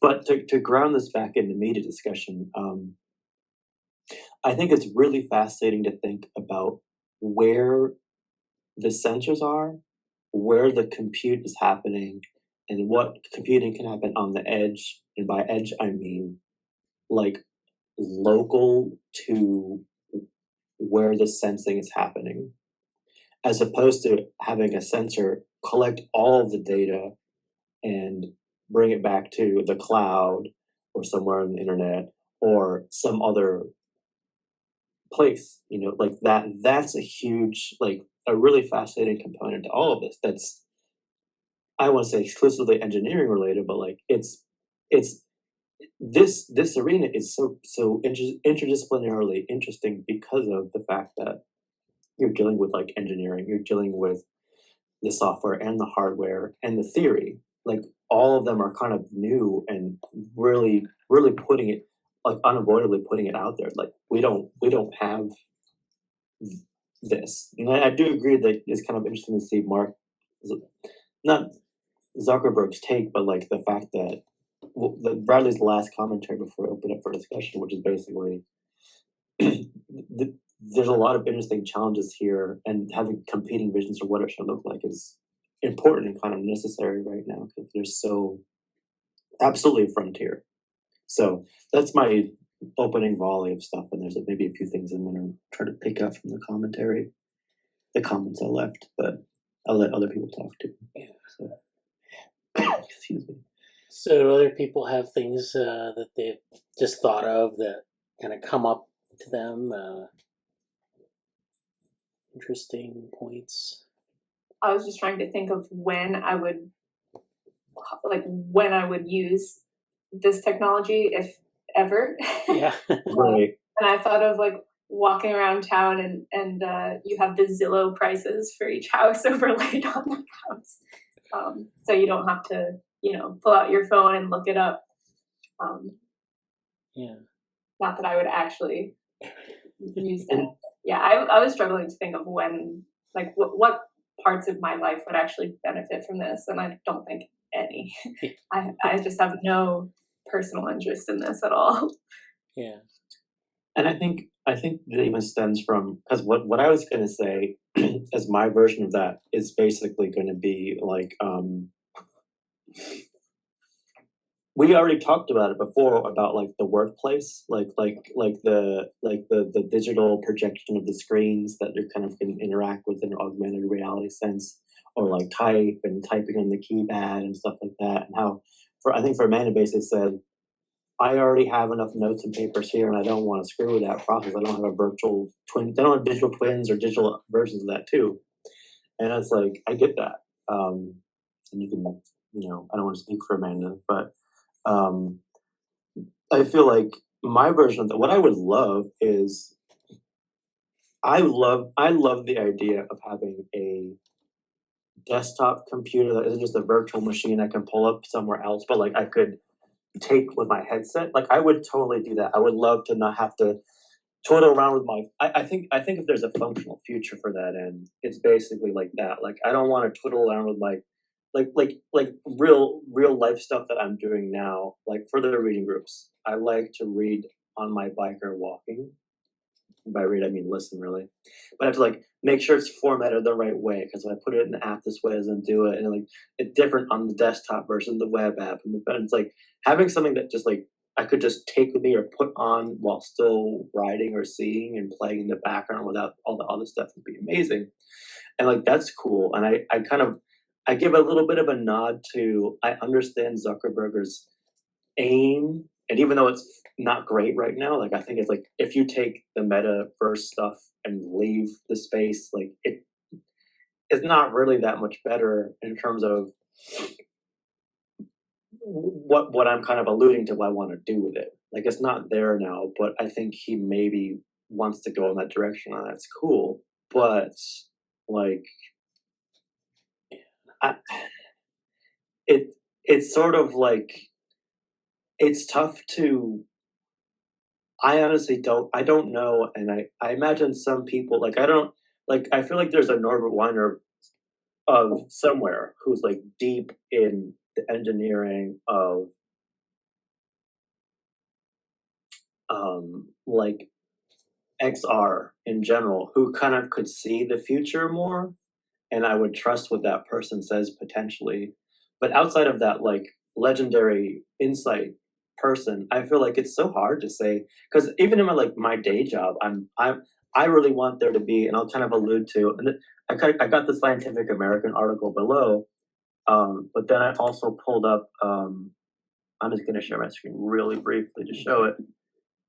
There was something in the sidebar of, I think this is the main one that Bradley had, Yeah. and this is 2020, and it's like in reality this doesn't exist. It's 3 years later, 3.5 years later, 3 years later, doesn't really exist right now. And I'm super aware of a lot of things about monitoring and providing care remotely, and like what, I don't know if this article talks a lot about it, but the biggest problem here is like the personal health information and regulations about that are dramatically affecting what's tenable, and some of the, what do you do with the data, what becomes health data, how is it monitored, and like even like things on your Apple Watch can collect.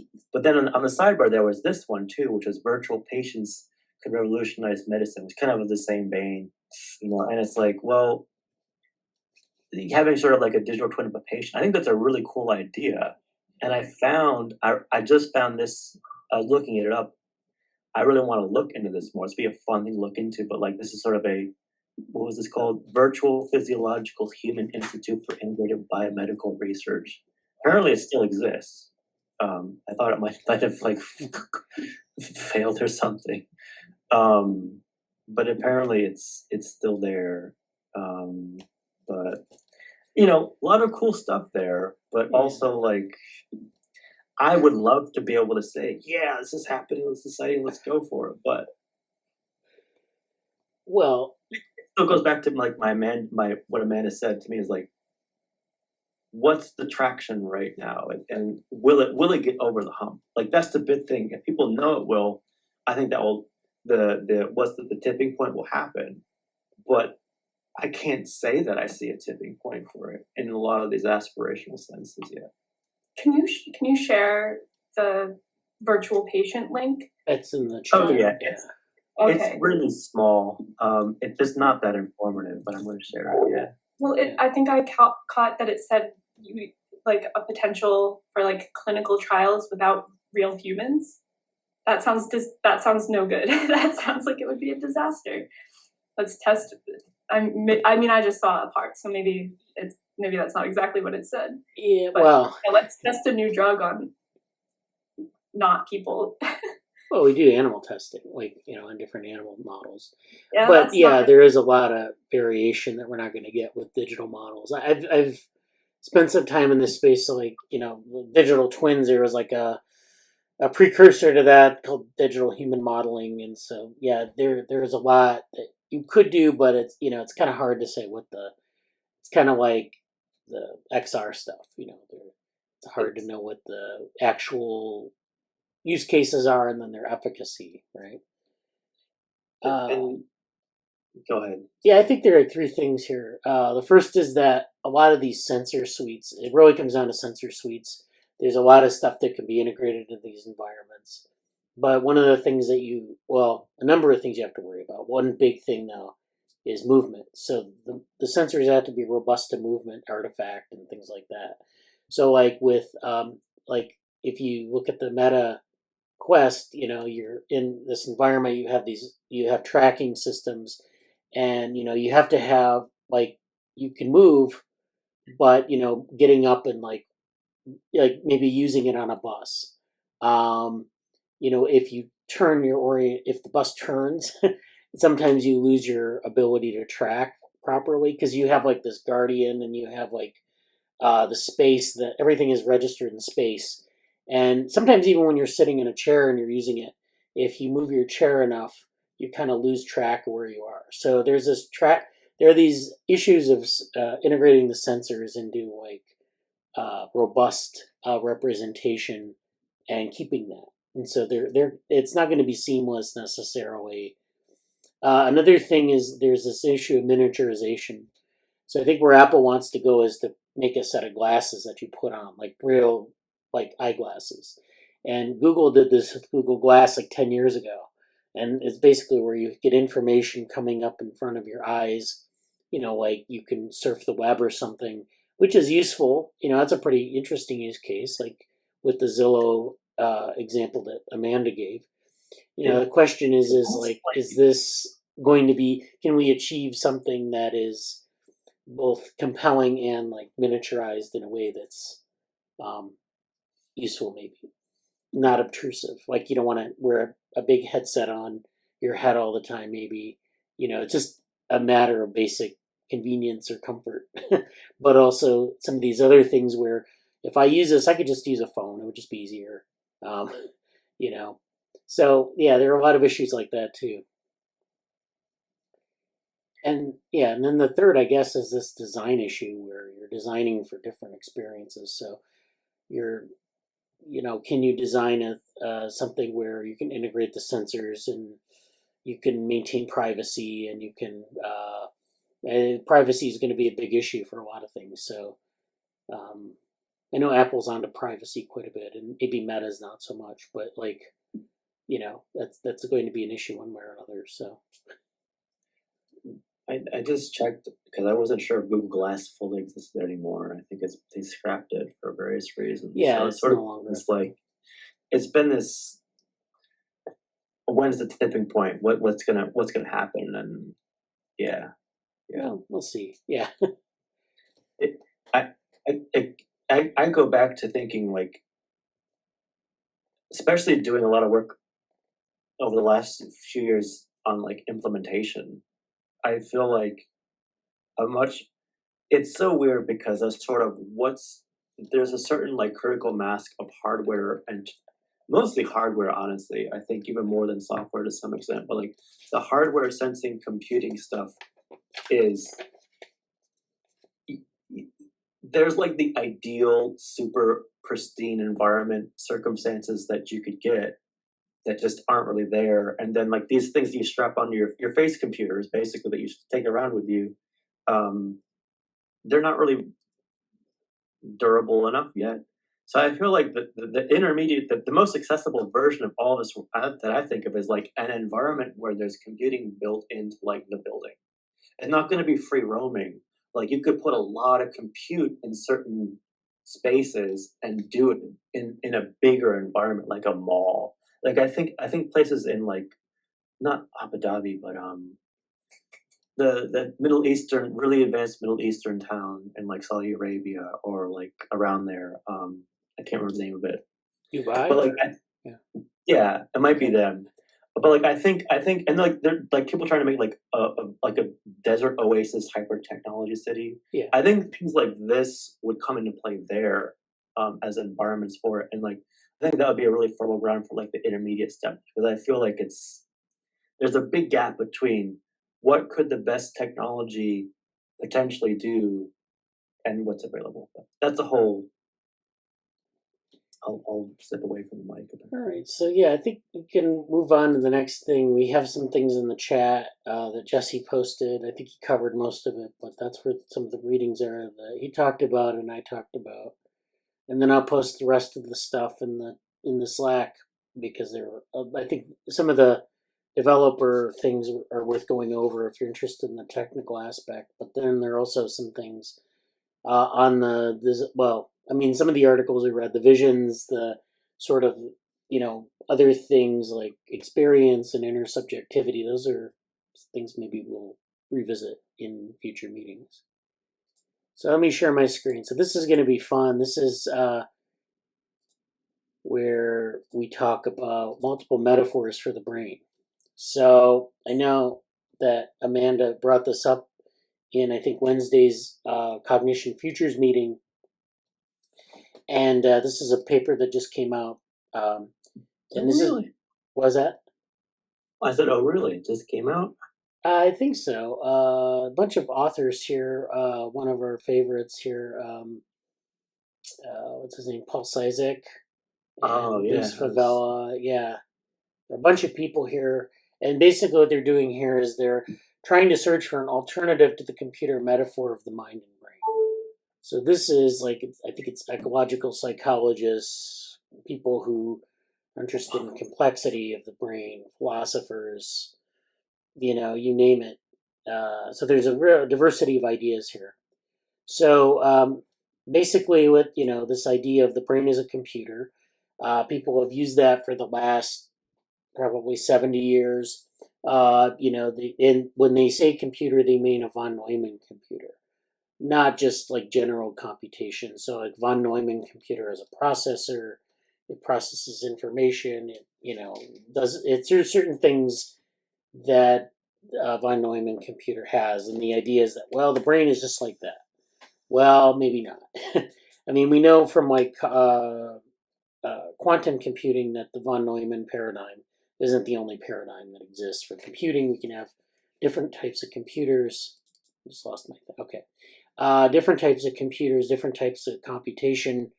There's also this area of physical computation, which maybe we'll talk about in next week. And so there's a lot that is outside of this brain-computer metaphor, just by talking about computation. But so this has been the sort of the standard for the last 70 years. And however, as with many long-lasting metaphors in science, the computer metaphor has been explored and stretched long enough to reveal its boundaries. So these boundaries highlight widening gaps in our understanding of the brain's role in organisms, goal-directed, intelligent behaviors and thoughts. So 9 authors answer the following questions. What do we understand by the computer metaphor of the brain and cognition? So we have to understand the brain. We understand the brain through this lens. How much of it can we really understand? How far does that go? And what we found, at least in our work and a lot of other people's work, is that maybe not as much as we need. And so, 2, what are some of the limitations of this computer metaphor, which is, of course, there are a lot of things that you can't sort of describe by saying the brain is a computer. And then 3, which is what metaphor should replace the computational metaphor. So if we say the computational metaphor is incomplete or maybe no good, then what should replace it? And then what findings support these alternative metaphors? So they go through in this paper, they kind of talk about some of actually they have a glossary here. So you can see where they're going here. They talk about avalanches, which are neural avalanches, cascades, intermittency, multifractality, power laws. So that's like a lot of complexity language. So they're doing a lot of things with complex systems. Then the brain is a control system, so they have control system, dorsal stream. These are, I think this is Paul Cizek's sort of part here. Virtual machine. So they're using a control system as a metaphor. This part is knitting together the mind, brain, and behavior with Turing's cascade instability. So I'm not familiar with Turing's cascade instability, but it's basically cascade instability is something from complexity theory involving an instability means that there's a quick change as a response to some instability in the system. A cascade is where you get, I guess in this case, how they describe it is a physical process characterized by a blending of information or structure built at multiple scales. So when events spread from one scale to another, so if you go from the genome to cellular scale or cellular scale to behavioral scale, what we have is a cascade of effects. So that effect goes from level to level in a sort of a vertically organized brain. Then there's dissipative structures as an alternative to the machine metaphor.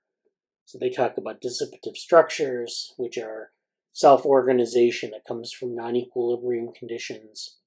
You get a lot of energy dissipation, and that helps to form structure. Dynamical stability, far from equilibrium, fractional ability, self-organization. So again, a lot of complexity language. Then they talk about complexity itself. They talk about radical embodied computation, emergence of meaning through the reproduction of similarity by analogy. And that has a number of things behind it. They define information as a measurable quantity that resolves uncertainty about the configuration of an information source. So this is where, I guess this is the idea of, it's not, I don't know if that's consistent with Shannon information or Shannon's conception of information, but basically it's a quantitative thing that resolves uncertainty. There are a bunch of configurations, and you basically pick one of those configurations, and that's the information. I mean, I don't know where they're getting that definition from, but that's how they define it. They have physical information then, which is maybe different from that. A physical system can represent an amount of information which is associated with the degrees of freedom it has available to manifest its current state of behavior. So this is where you have a set of degrees of freedom. You can manifest, so you have this need of the organism to find a current state or a current behavior. It has a number of degrees of freedom available to it. And then it has to have information to achieve that behavior. So when changes in the internal state configuration of a system concern changes to the available degrees of freedom, this changes the physical information represented by the system. So this physical information then gets represented in this state and behavior. Therefore, when a system self-organizes from one stable state to another, this can be described as information processing or natural computation. And so this just goes through these different, there's tunnel vision, tunnel action, tunnel mind, just get out. So they have like these different resonances in the brain. That's ecological psychology. And then the brain is a fractal antenna. I think this is what Amanda was talking about. That was one of the things that really resonated, no pun intended, with her. That they use this idea of a fractal antenna as so yeah, this is, and then that's they have these different metaphors. They go through the metaphors here, and so yeah, they go through the computing metaphor, how it's been like very inadequate, at least to the authors in describing. And of course, they're talking about a von Neumann computer. So this is a very specific type of computation. And if you think about it, it doesn't make a lot of sense to say like, okay, the brain is like a von Neumann computer, not necessarily just computation. But I mean, I guess you could say von Neumann discovered something wonderful, but I don't know if that necessarily describes the brain. It describes the von Neumann computer, but I mean, does it describe the brain? So,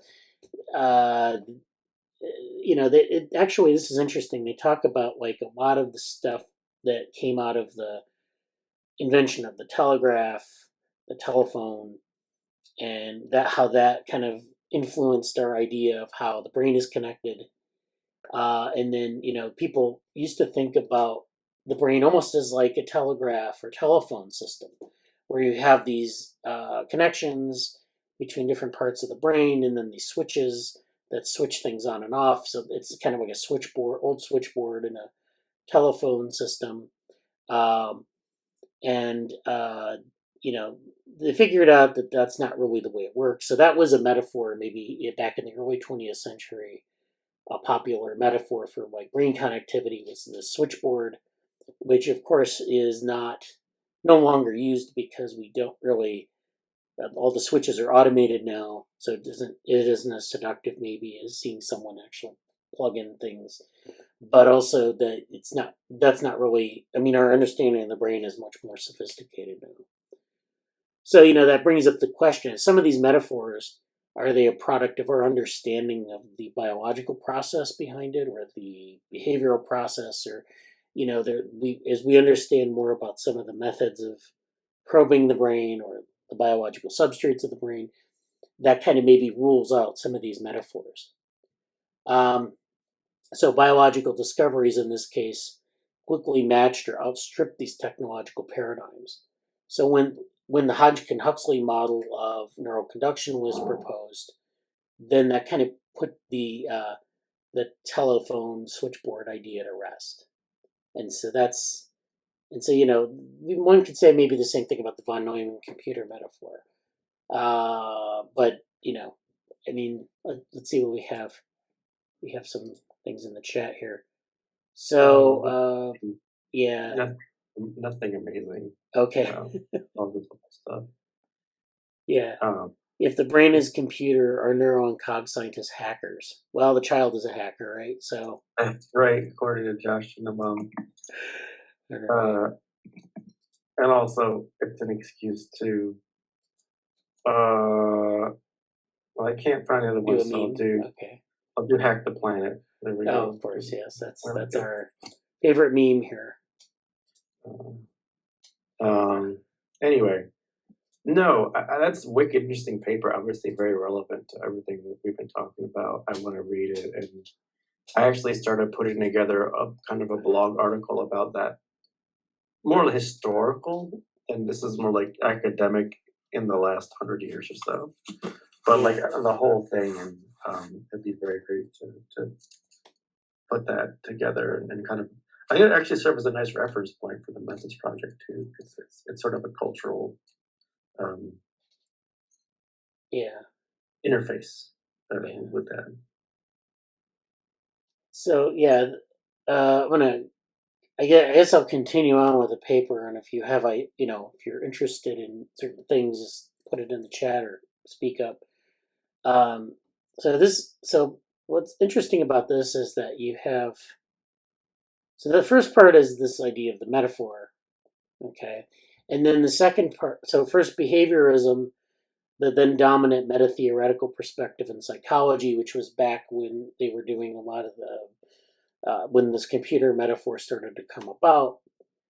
The behaviorism failed to explain how people understand and develop language. So this created an immediate need for the new meta-theoretical model for psychology. So behaviorism, it's interesting that the computer metaphor started, the von Neumann computer was developed in the late 40s, early 50s.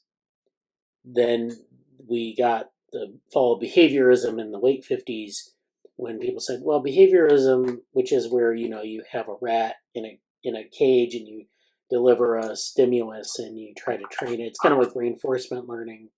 In fact, reinforcement learning comes from behaviorism. Rich Sutton actually got his PhD in psychology.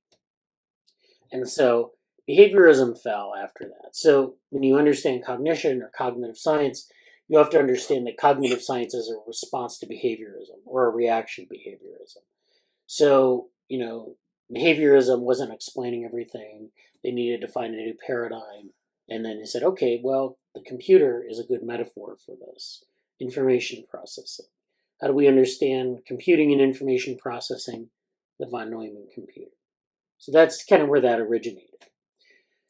The second thing is that the development of communication theory, which is Claude Shannon, he wrote his stuff in the late 40s, and so then you got this theory, mathematical theory of communication, and H, the parameter H, and I'm developing a lecture on that, and I'll give it at some point soon. But suffice it to say that provided another sort of background for this. So you have information processing as Shannon information. So that kind of fell into place at the same time. Then third is the invention of digital computers offered psychologists a metaphor for psychological constructs. So, you think that the brain is, processing things. If there's information processing, you can actually build upon that psychological constructs. sort of an operational approach to these things. So you can like take what's going on in the brain, perhaps create measures, create laws, create like experiments that you can do. So Ulrich Neisser, one of the founders of cognitive psychology, went so far as to claim that the task of trying to understand human cognition is analogous to that of trying to discover how a computer has been programmed. So we have that paper, can a neuroscientist understand a processor? It's like that's the same principle. It just kind of stood on its head. So Neisser justified this approach by claiming that a computer program is a recipe for selecting, storing, recovering, combining, outputting, and generally manipulating information. So this is really interesting because this also has like, not only are we making a metaphor of the brain, we're also making a metaphor for algorithms. And so, Right. yeah, computer program is a recipe in a sense, and so an algorithm, but that's not all it does. I mean, there's it's a metaphor. Okay, let's just leave it at that. Wow. Yeah. So the ongoing proposal that is has been that a digital computer that is as intelligent as the human brain can be built if we can just decipher the algorithms used by the brain, code them, and then put them into action. This overarching computational view has been forwarded by a lot of psychologists, neuroscientists. So we've talked about Arbib, we've talked about Bowden, Churchland and Sajnowski, Pinker, Wolpert, and Gawrmani. This is an interesting paper. I don't think we've talked about this one, but and then I think we talked about the Arbib paper in 21. I think when we talked actually about category theory, unusually. But in any case, we've talked about these papers, and then this is the Margaret Bowden book, I think, or at least this is Margaret Bowden, but I don't know what. In any case, they cite those. And of course, among researchers in artificial intelligence, computationalism is so broadly applied to the study of the mind and brain that the fields of computer science and neuroscience have become almost indistinguishable. So this is where we have our that's where we stand with Neuromatch, actually, is we're in this, like, we have deep learning, we have computational neuroscience, it's in this box. So that's why Neuromatch exists the way it does, actually. I'm really curious to read the Sachs paper. I wonder I think that's Sachs from the Sachs lab at MIT. Yeah. I'm curious what that paper is. Yeah. Well, I mean, I'll put it in the Slack. Yeah, I'll look at it later. So yeah, the computers operate on symbolic representations. They store and retrieve representations, process them, and have physical memories of physical addresses. So this is, again, this very computer version. Now, notice that there are a couple things here. You have physical memories, physical addresses. So that actually harkens back to the switchboard operator. Okay. I did mention, I think before, that there was also another metaphor, and I don't think they talk about in this paper, of like musical, like a symphony or a musical score. And that was another metaphor that was popular. I don't know if they talk about that here, but that's an interesting, it's not at all like the switchboard analogy, but I can't remember where I found out about that. If we could get that paper, that would be really, or if someone's written a paper on that would be really interesting. For which part? Oh, the metaphor of the brain as symphony or as a musical score. Yeah, so Amanda says, I wonder how much of the criticism of the computer metaphor only applies to a certain kind of computation, von Neumann digital. Yeah, I mean, it does matter. Although, there's this sort of idea of the Church-Turing thesis, which is really kind of the underpinnings of a lot of computation as like a theoretical concept. And so that's a broader definition of computation. But yeah, analog computation is a different beast. And so maybe I'll talk about physical computation next week. Because Corey Maley, who does a lot of stuff with analog and digital, also did an article in the Stanford Encyclopedia of Philosophy on physical computation. So that might be interesting too. I am compelled by analog computation as a non-metaphorical description of mental dynamics. Yeah, it may be, again, there are a lot of metaphors we can use, and all metaphors have their problems, but it's interesting to see what you can kind of get out of different areas of brain is symphony. Yeah. Okay, so that's kind of, they talk about this symbolic representations. They talk about, of course, AI up until like where you get this sort of Norwegian view of, data, artificial intelligence as data processing was the thing that people really were locked onto, is this symbolic representation stuff. So, before neural networks, people wanted to build these symbolic engines. You process symbols. Humans can certainly use symbolic representations, and sometimes they use algorithms to do it. Still, attempts to explain human intelligence by referring to an anatomical organ as an entity that computes is likely a case of circular reasoning. So, aside from the presumption that these symbolic functions can be explained by situating them in particular anatomical tissue, so can you say like there's a part of the brain that does this symbolic function? It has to be like maybe like computing an operation, but that's kind of dicey because can you show that? They actually, it's interesting because they've been able to show in synthetic biology that certain gene circuits can do computations, but that's a different area. That's actually an interesting analog here too, but we'll leave that aside for now. The computer metaphor is growing. Cite Levin at all. What was that? I'm curious if they're going to cite Michael Levin down the road at all. Oh, I don't know. Maybe. The computer metaphor has grown into a delimiter of the questions we can ask and the proper answers that can be given. So, we can't ask certain questions in this metaphor. It only goes so far. And then they do cite the can a neuroscientist understand a computer processor paper, Jonas and Cording, which is kind of a very interesting paper. If you haven't read it, they talk about like, could a neuroscientist look at a computer processor and understand the function, much as like if we look down at the brain, can we understand the function? And a neuroscientist, of course, is supposed to be well suited at that. So can they understand like a neural processor, which we can engineer and we know how they're built. So it's a inverse problem that we can kind of check our work on. So it's an interesting thought experiment. Such a research program might be insightful and uncover evidence about the brain's workings. Yet no empirical evidence can ever have the power to correct what could be an unduly constrictive assumption.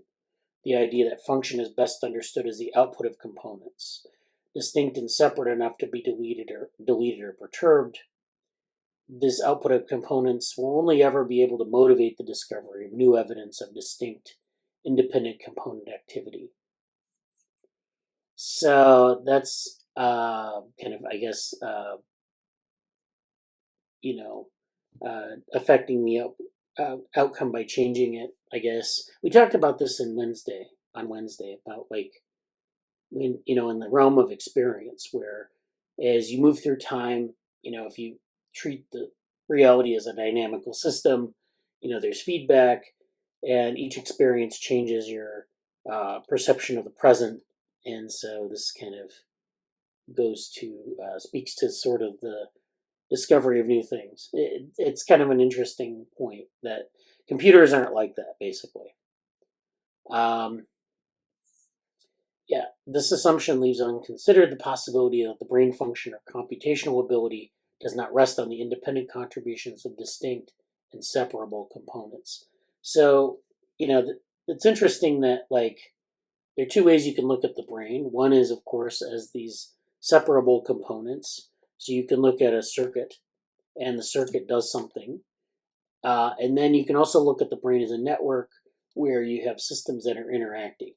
And so if we try to, use that sort of mechanistic metaphor for understanding the entire brain, is that something we can do, or do we have to, can we really? I mean, because the brain is pretty interactive, and a lot of the way that cognitive science works is we focus on single functions like attention or memory. We do the experiment.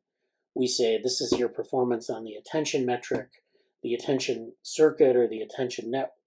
Even like an attention network is just like a set of centers that where attention is processed and produced, and then that's separate from the rest of the brain, right? So you can do that sort of separability, measure the output, etc. But there are a lot of contributions to attention, like emotion, like memory, and perception that will interact with that. We don't pay attention to those interactions when we do the cognitive psychology experiment. We just want to focus on this system of inputs and outputs. So, yeah, we may need to talk about this paper again Wednesday. Oh, yeah, we'll come back to it, definitely. So I want to just kind of wrap up our discussion for today on this, but we'll come back to it definitely later. And I want to see if Amanda's some things to say about it. So they kind of go through these metaphors, and there are a lot of different. We talked about the metaphors knitting together the mind, brain, and behavior, Turing's cascade instability, and then I want to get to the fractal antenna thing because I think that's kind of interesting.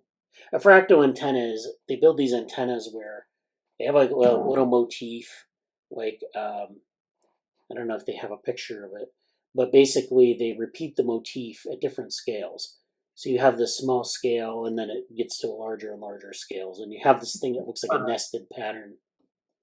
What's his name? The Wolfram Alpha guy. Yeah, yeah, Wolfram, right? Stephen Wolfram. Yeah. Well, no, this is a thing in electrical engineering that they design fractal antennas that are supposed to be really high performance antennas, but I think a lot of mathematicians interested in it for obvious reasons. They actually talk about they talk about cascading processes, which are something like this, where you get this multiplicative effect over time. They actually talk about Turing morphogenesis, which is an idea Turing had about pattern formation and interactions between gradients of molecules. We talk about this a lot in DevoWorm if you're interested. And then the fractal antenna idea is, let's see, it's down here somewhere. Oh, Paul Cizek says the brain is a control system. He talks about sort of instead I suggest the brain be viewed from the perspective of the process that produced it, evolution. So he talks about evolution as a way to form this control system. And, kind of talking about how the brain isn't subdivided into these sort of information processing functions separately. They're sort of these interactive systems that evolution will sculpt, but there needs to be this control system to help things work. He talks about, he has his idea of the phylogeny of cognition and of the brain, so he kind of draws from that. And he talks about the functional architecture of the brain consisting of parallel and nested sensory motor control loops. So this is where the brain is the primary function. One of the primary functions of the brain is to do things like coordinate movements towards targets, goal-directed movements, and things like that. And then, let's see, I'm trying to find this fractal antenna thing. Yeah, maybe we'll come back to this later because I'm really having trouble finding that specific section. But yeah, that's one of Paul Cizek's things. There we go. I was waiting to see that one. Yeah. Like, all right. So yeah, I think that's enough for today, and we'll go back and I don't know if Amanda has something to say insightful about this that we haven't heard yet. No, I forget exactly what I liked so much about the fractal antenna one. And I do have so what you were sharing, was that all of them, all of the papers? Yeah. Okay. All of the metaphors, or they propose a bunch of metaphors. Okay. Yeah, I'd definitely be interested in coming back to this. Yeah. I put together, I actually used like a little bit of Chat GTP, a little bit of other things to kind of do some big contextual gathering about the metaphor processes, and did that a little bit yesterday. And I was like intermediate between, like, I'm sure there's some paper out there somewhere that's going to much more explicitly deal with the more recent developments, and it so happens I probably showed it today. So that's really great, and I think it's going to offer a lot of the citations alone are like kind of automatically, and the fact that they even have a glossary is kind of fun. It's like automatically sort of like descriptive glossary fodder and like canon for our reference in the methods project in Cognition Futures. So it's just great. There's a lot more to say, but we'll talk more next time about it, I guess. Real quick, I'm looking at the fractal antenna chapter now, and one thing that I liked about it was it frames the idea as trying to give like a mechanism for Gibsonian resonance. Yes.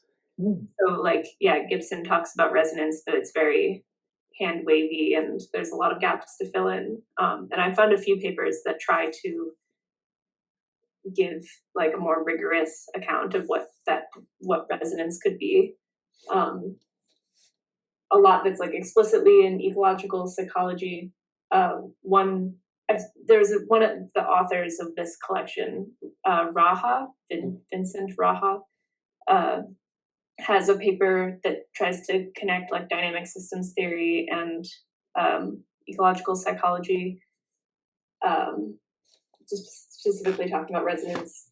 But one of the like open questions in the cognition futures group is what does a good explanation look like, and can you have like a mechanistic explanation that isn't too reductive? So I think this is very relevant to that.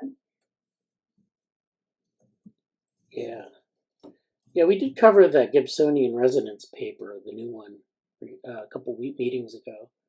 And that, the fractal antenna is sort of their way of kind of getting, so there's all this Gibsonian stuff, or the ecological psychology stuff that's kind of excluded from the cognitive revolution, kind of, and like, what is the metaphor for that? So it's like kind of, that's where that is. And, I guess that's good. Yeah, that's a good point. What is a good explanation? And like, I think one of the takeaways though, using a metaphor is, how are your explanations constrained by that metaphor? Like, if you really take it seriously, that even just looking at the paragraphs briefly, that was because it worded it very, it was something like it's like there's like an impossibility that it brushes up against like explanatorily, and I think that's very important to be aware of. And also vision a little bit, just as you're saying right now, it's like I kind of was imagining my own version of frontier mappy sense about like the divergence of the not embracing of the ecological stuff, and then the predominance of the cognitive science project and the cognitivism, and then the computer analogy, and sort of like, oh, now there's a book sitting on my desk at my other office right now that's like Reclaiming Cognition by like, I think it was Varela or Nunez. I think it was Rafael Nunez. And I wonder if this is about this specifically, because it sounds like it might be. And I know I looked at it before, but it's like, so there's a lot of really good framing here, and we talk infinitely about it. A lot. Well, yeah, we can revisit this, and I'd be interested to see what Nunez has to say, if there's something really interesting. I didn't realize until just now, like, that I think Amanda said chapter and other stuff too, and like, yeah, okay, what this is like 160 pages almost. It appears to be a preprint of is it a book? What is it actually that we're looking at? The paper? I think it's might be a manuscript. I'm not really sure. I'm looking at like it's a preprint, but it's a preprint, I believe. I don't know where came from. It was exactly. submitted last year, interesting, about a year ago today. Well, yesterday. Yeah, so I mean, it's probably in extensive review, so I don't know. I bet it is. Very cool find. I'll have a lot to say about that. Yeah. Yeah, so that's all we have for today. Thanks everyone for attending. I think we had some good discussions today. So yeah, let's revisit this one, and yeah, There's a couple minor updates, but we'll talk about it next time. We had a really great reading group meeting with human beings, very inspirational, super relevant to this whole topic too, with analogies too. And Condition Futures is going great. We covered a lot of adjacent things here, but yeah, I gotta go myself, but it's really exciting. Thanks everybody. See you next time. thanks everyone. Talk to you later. Talk to you soon. Okay.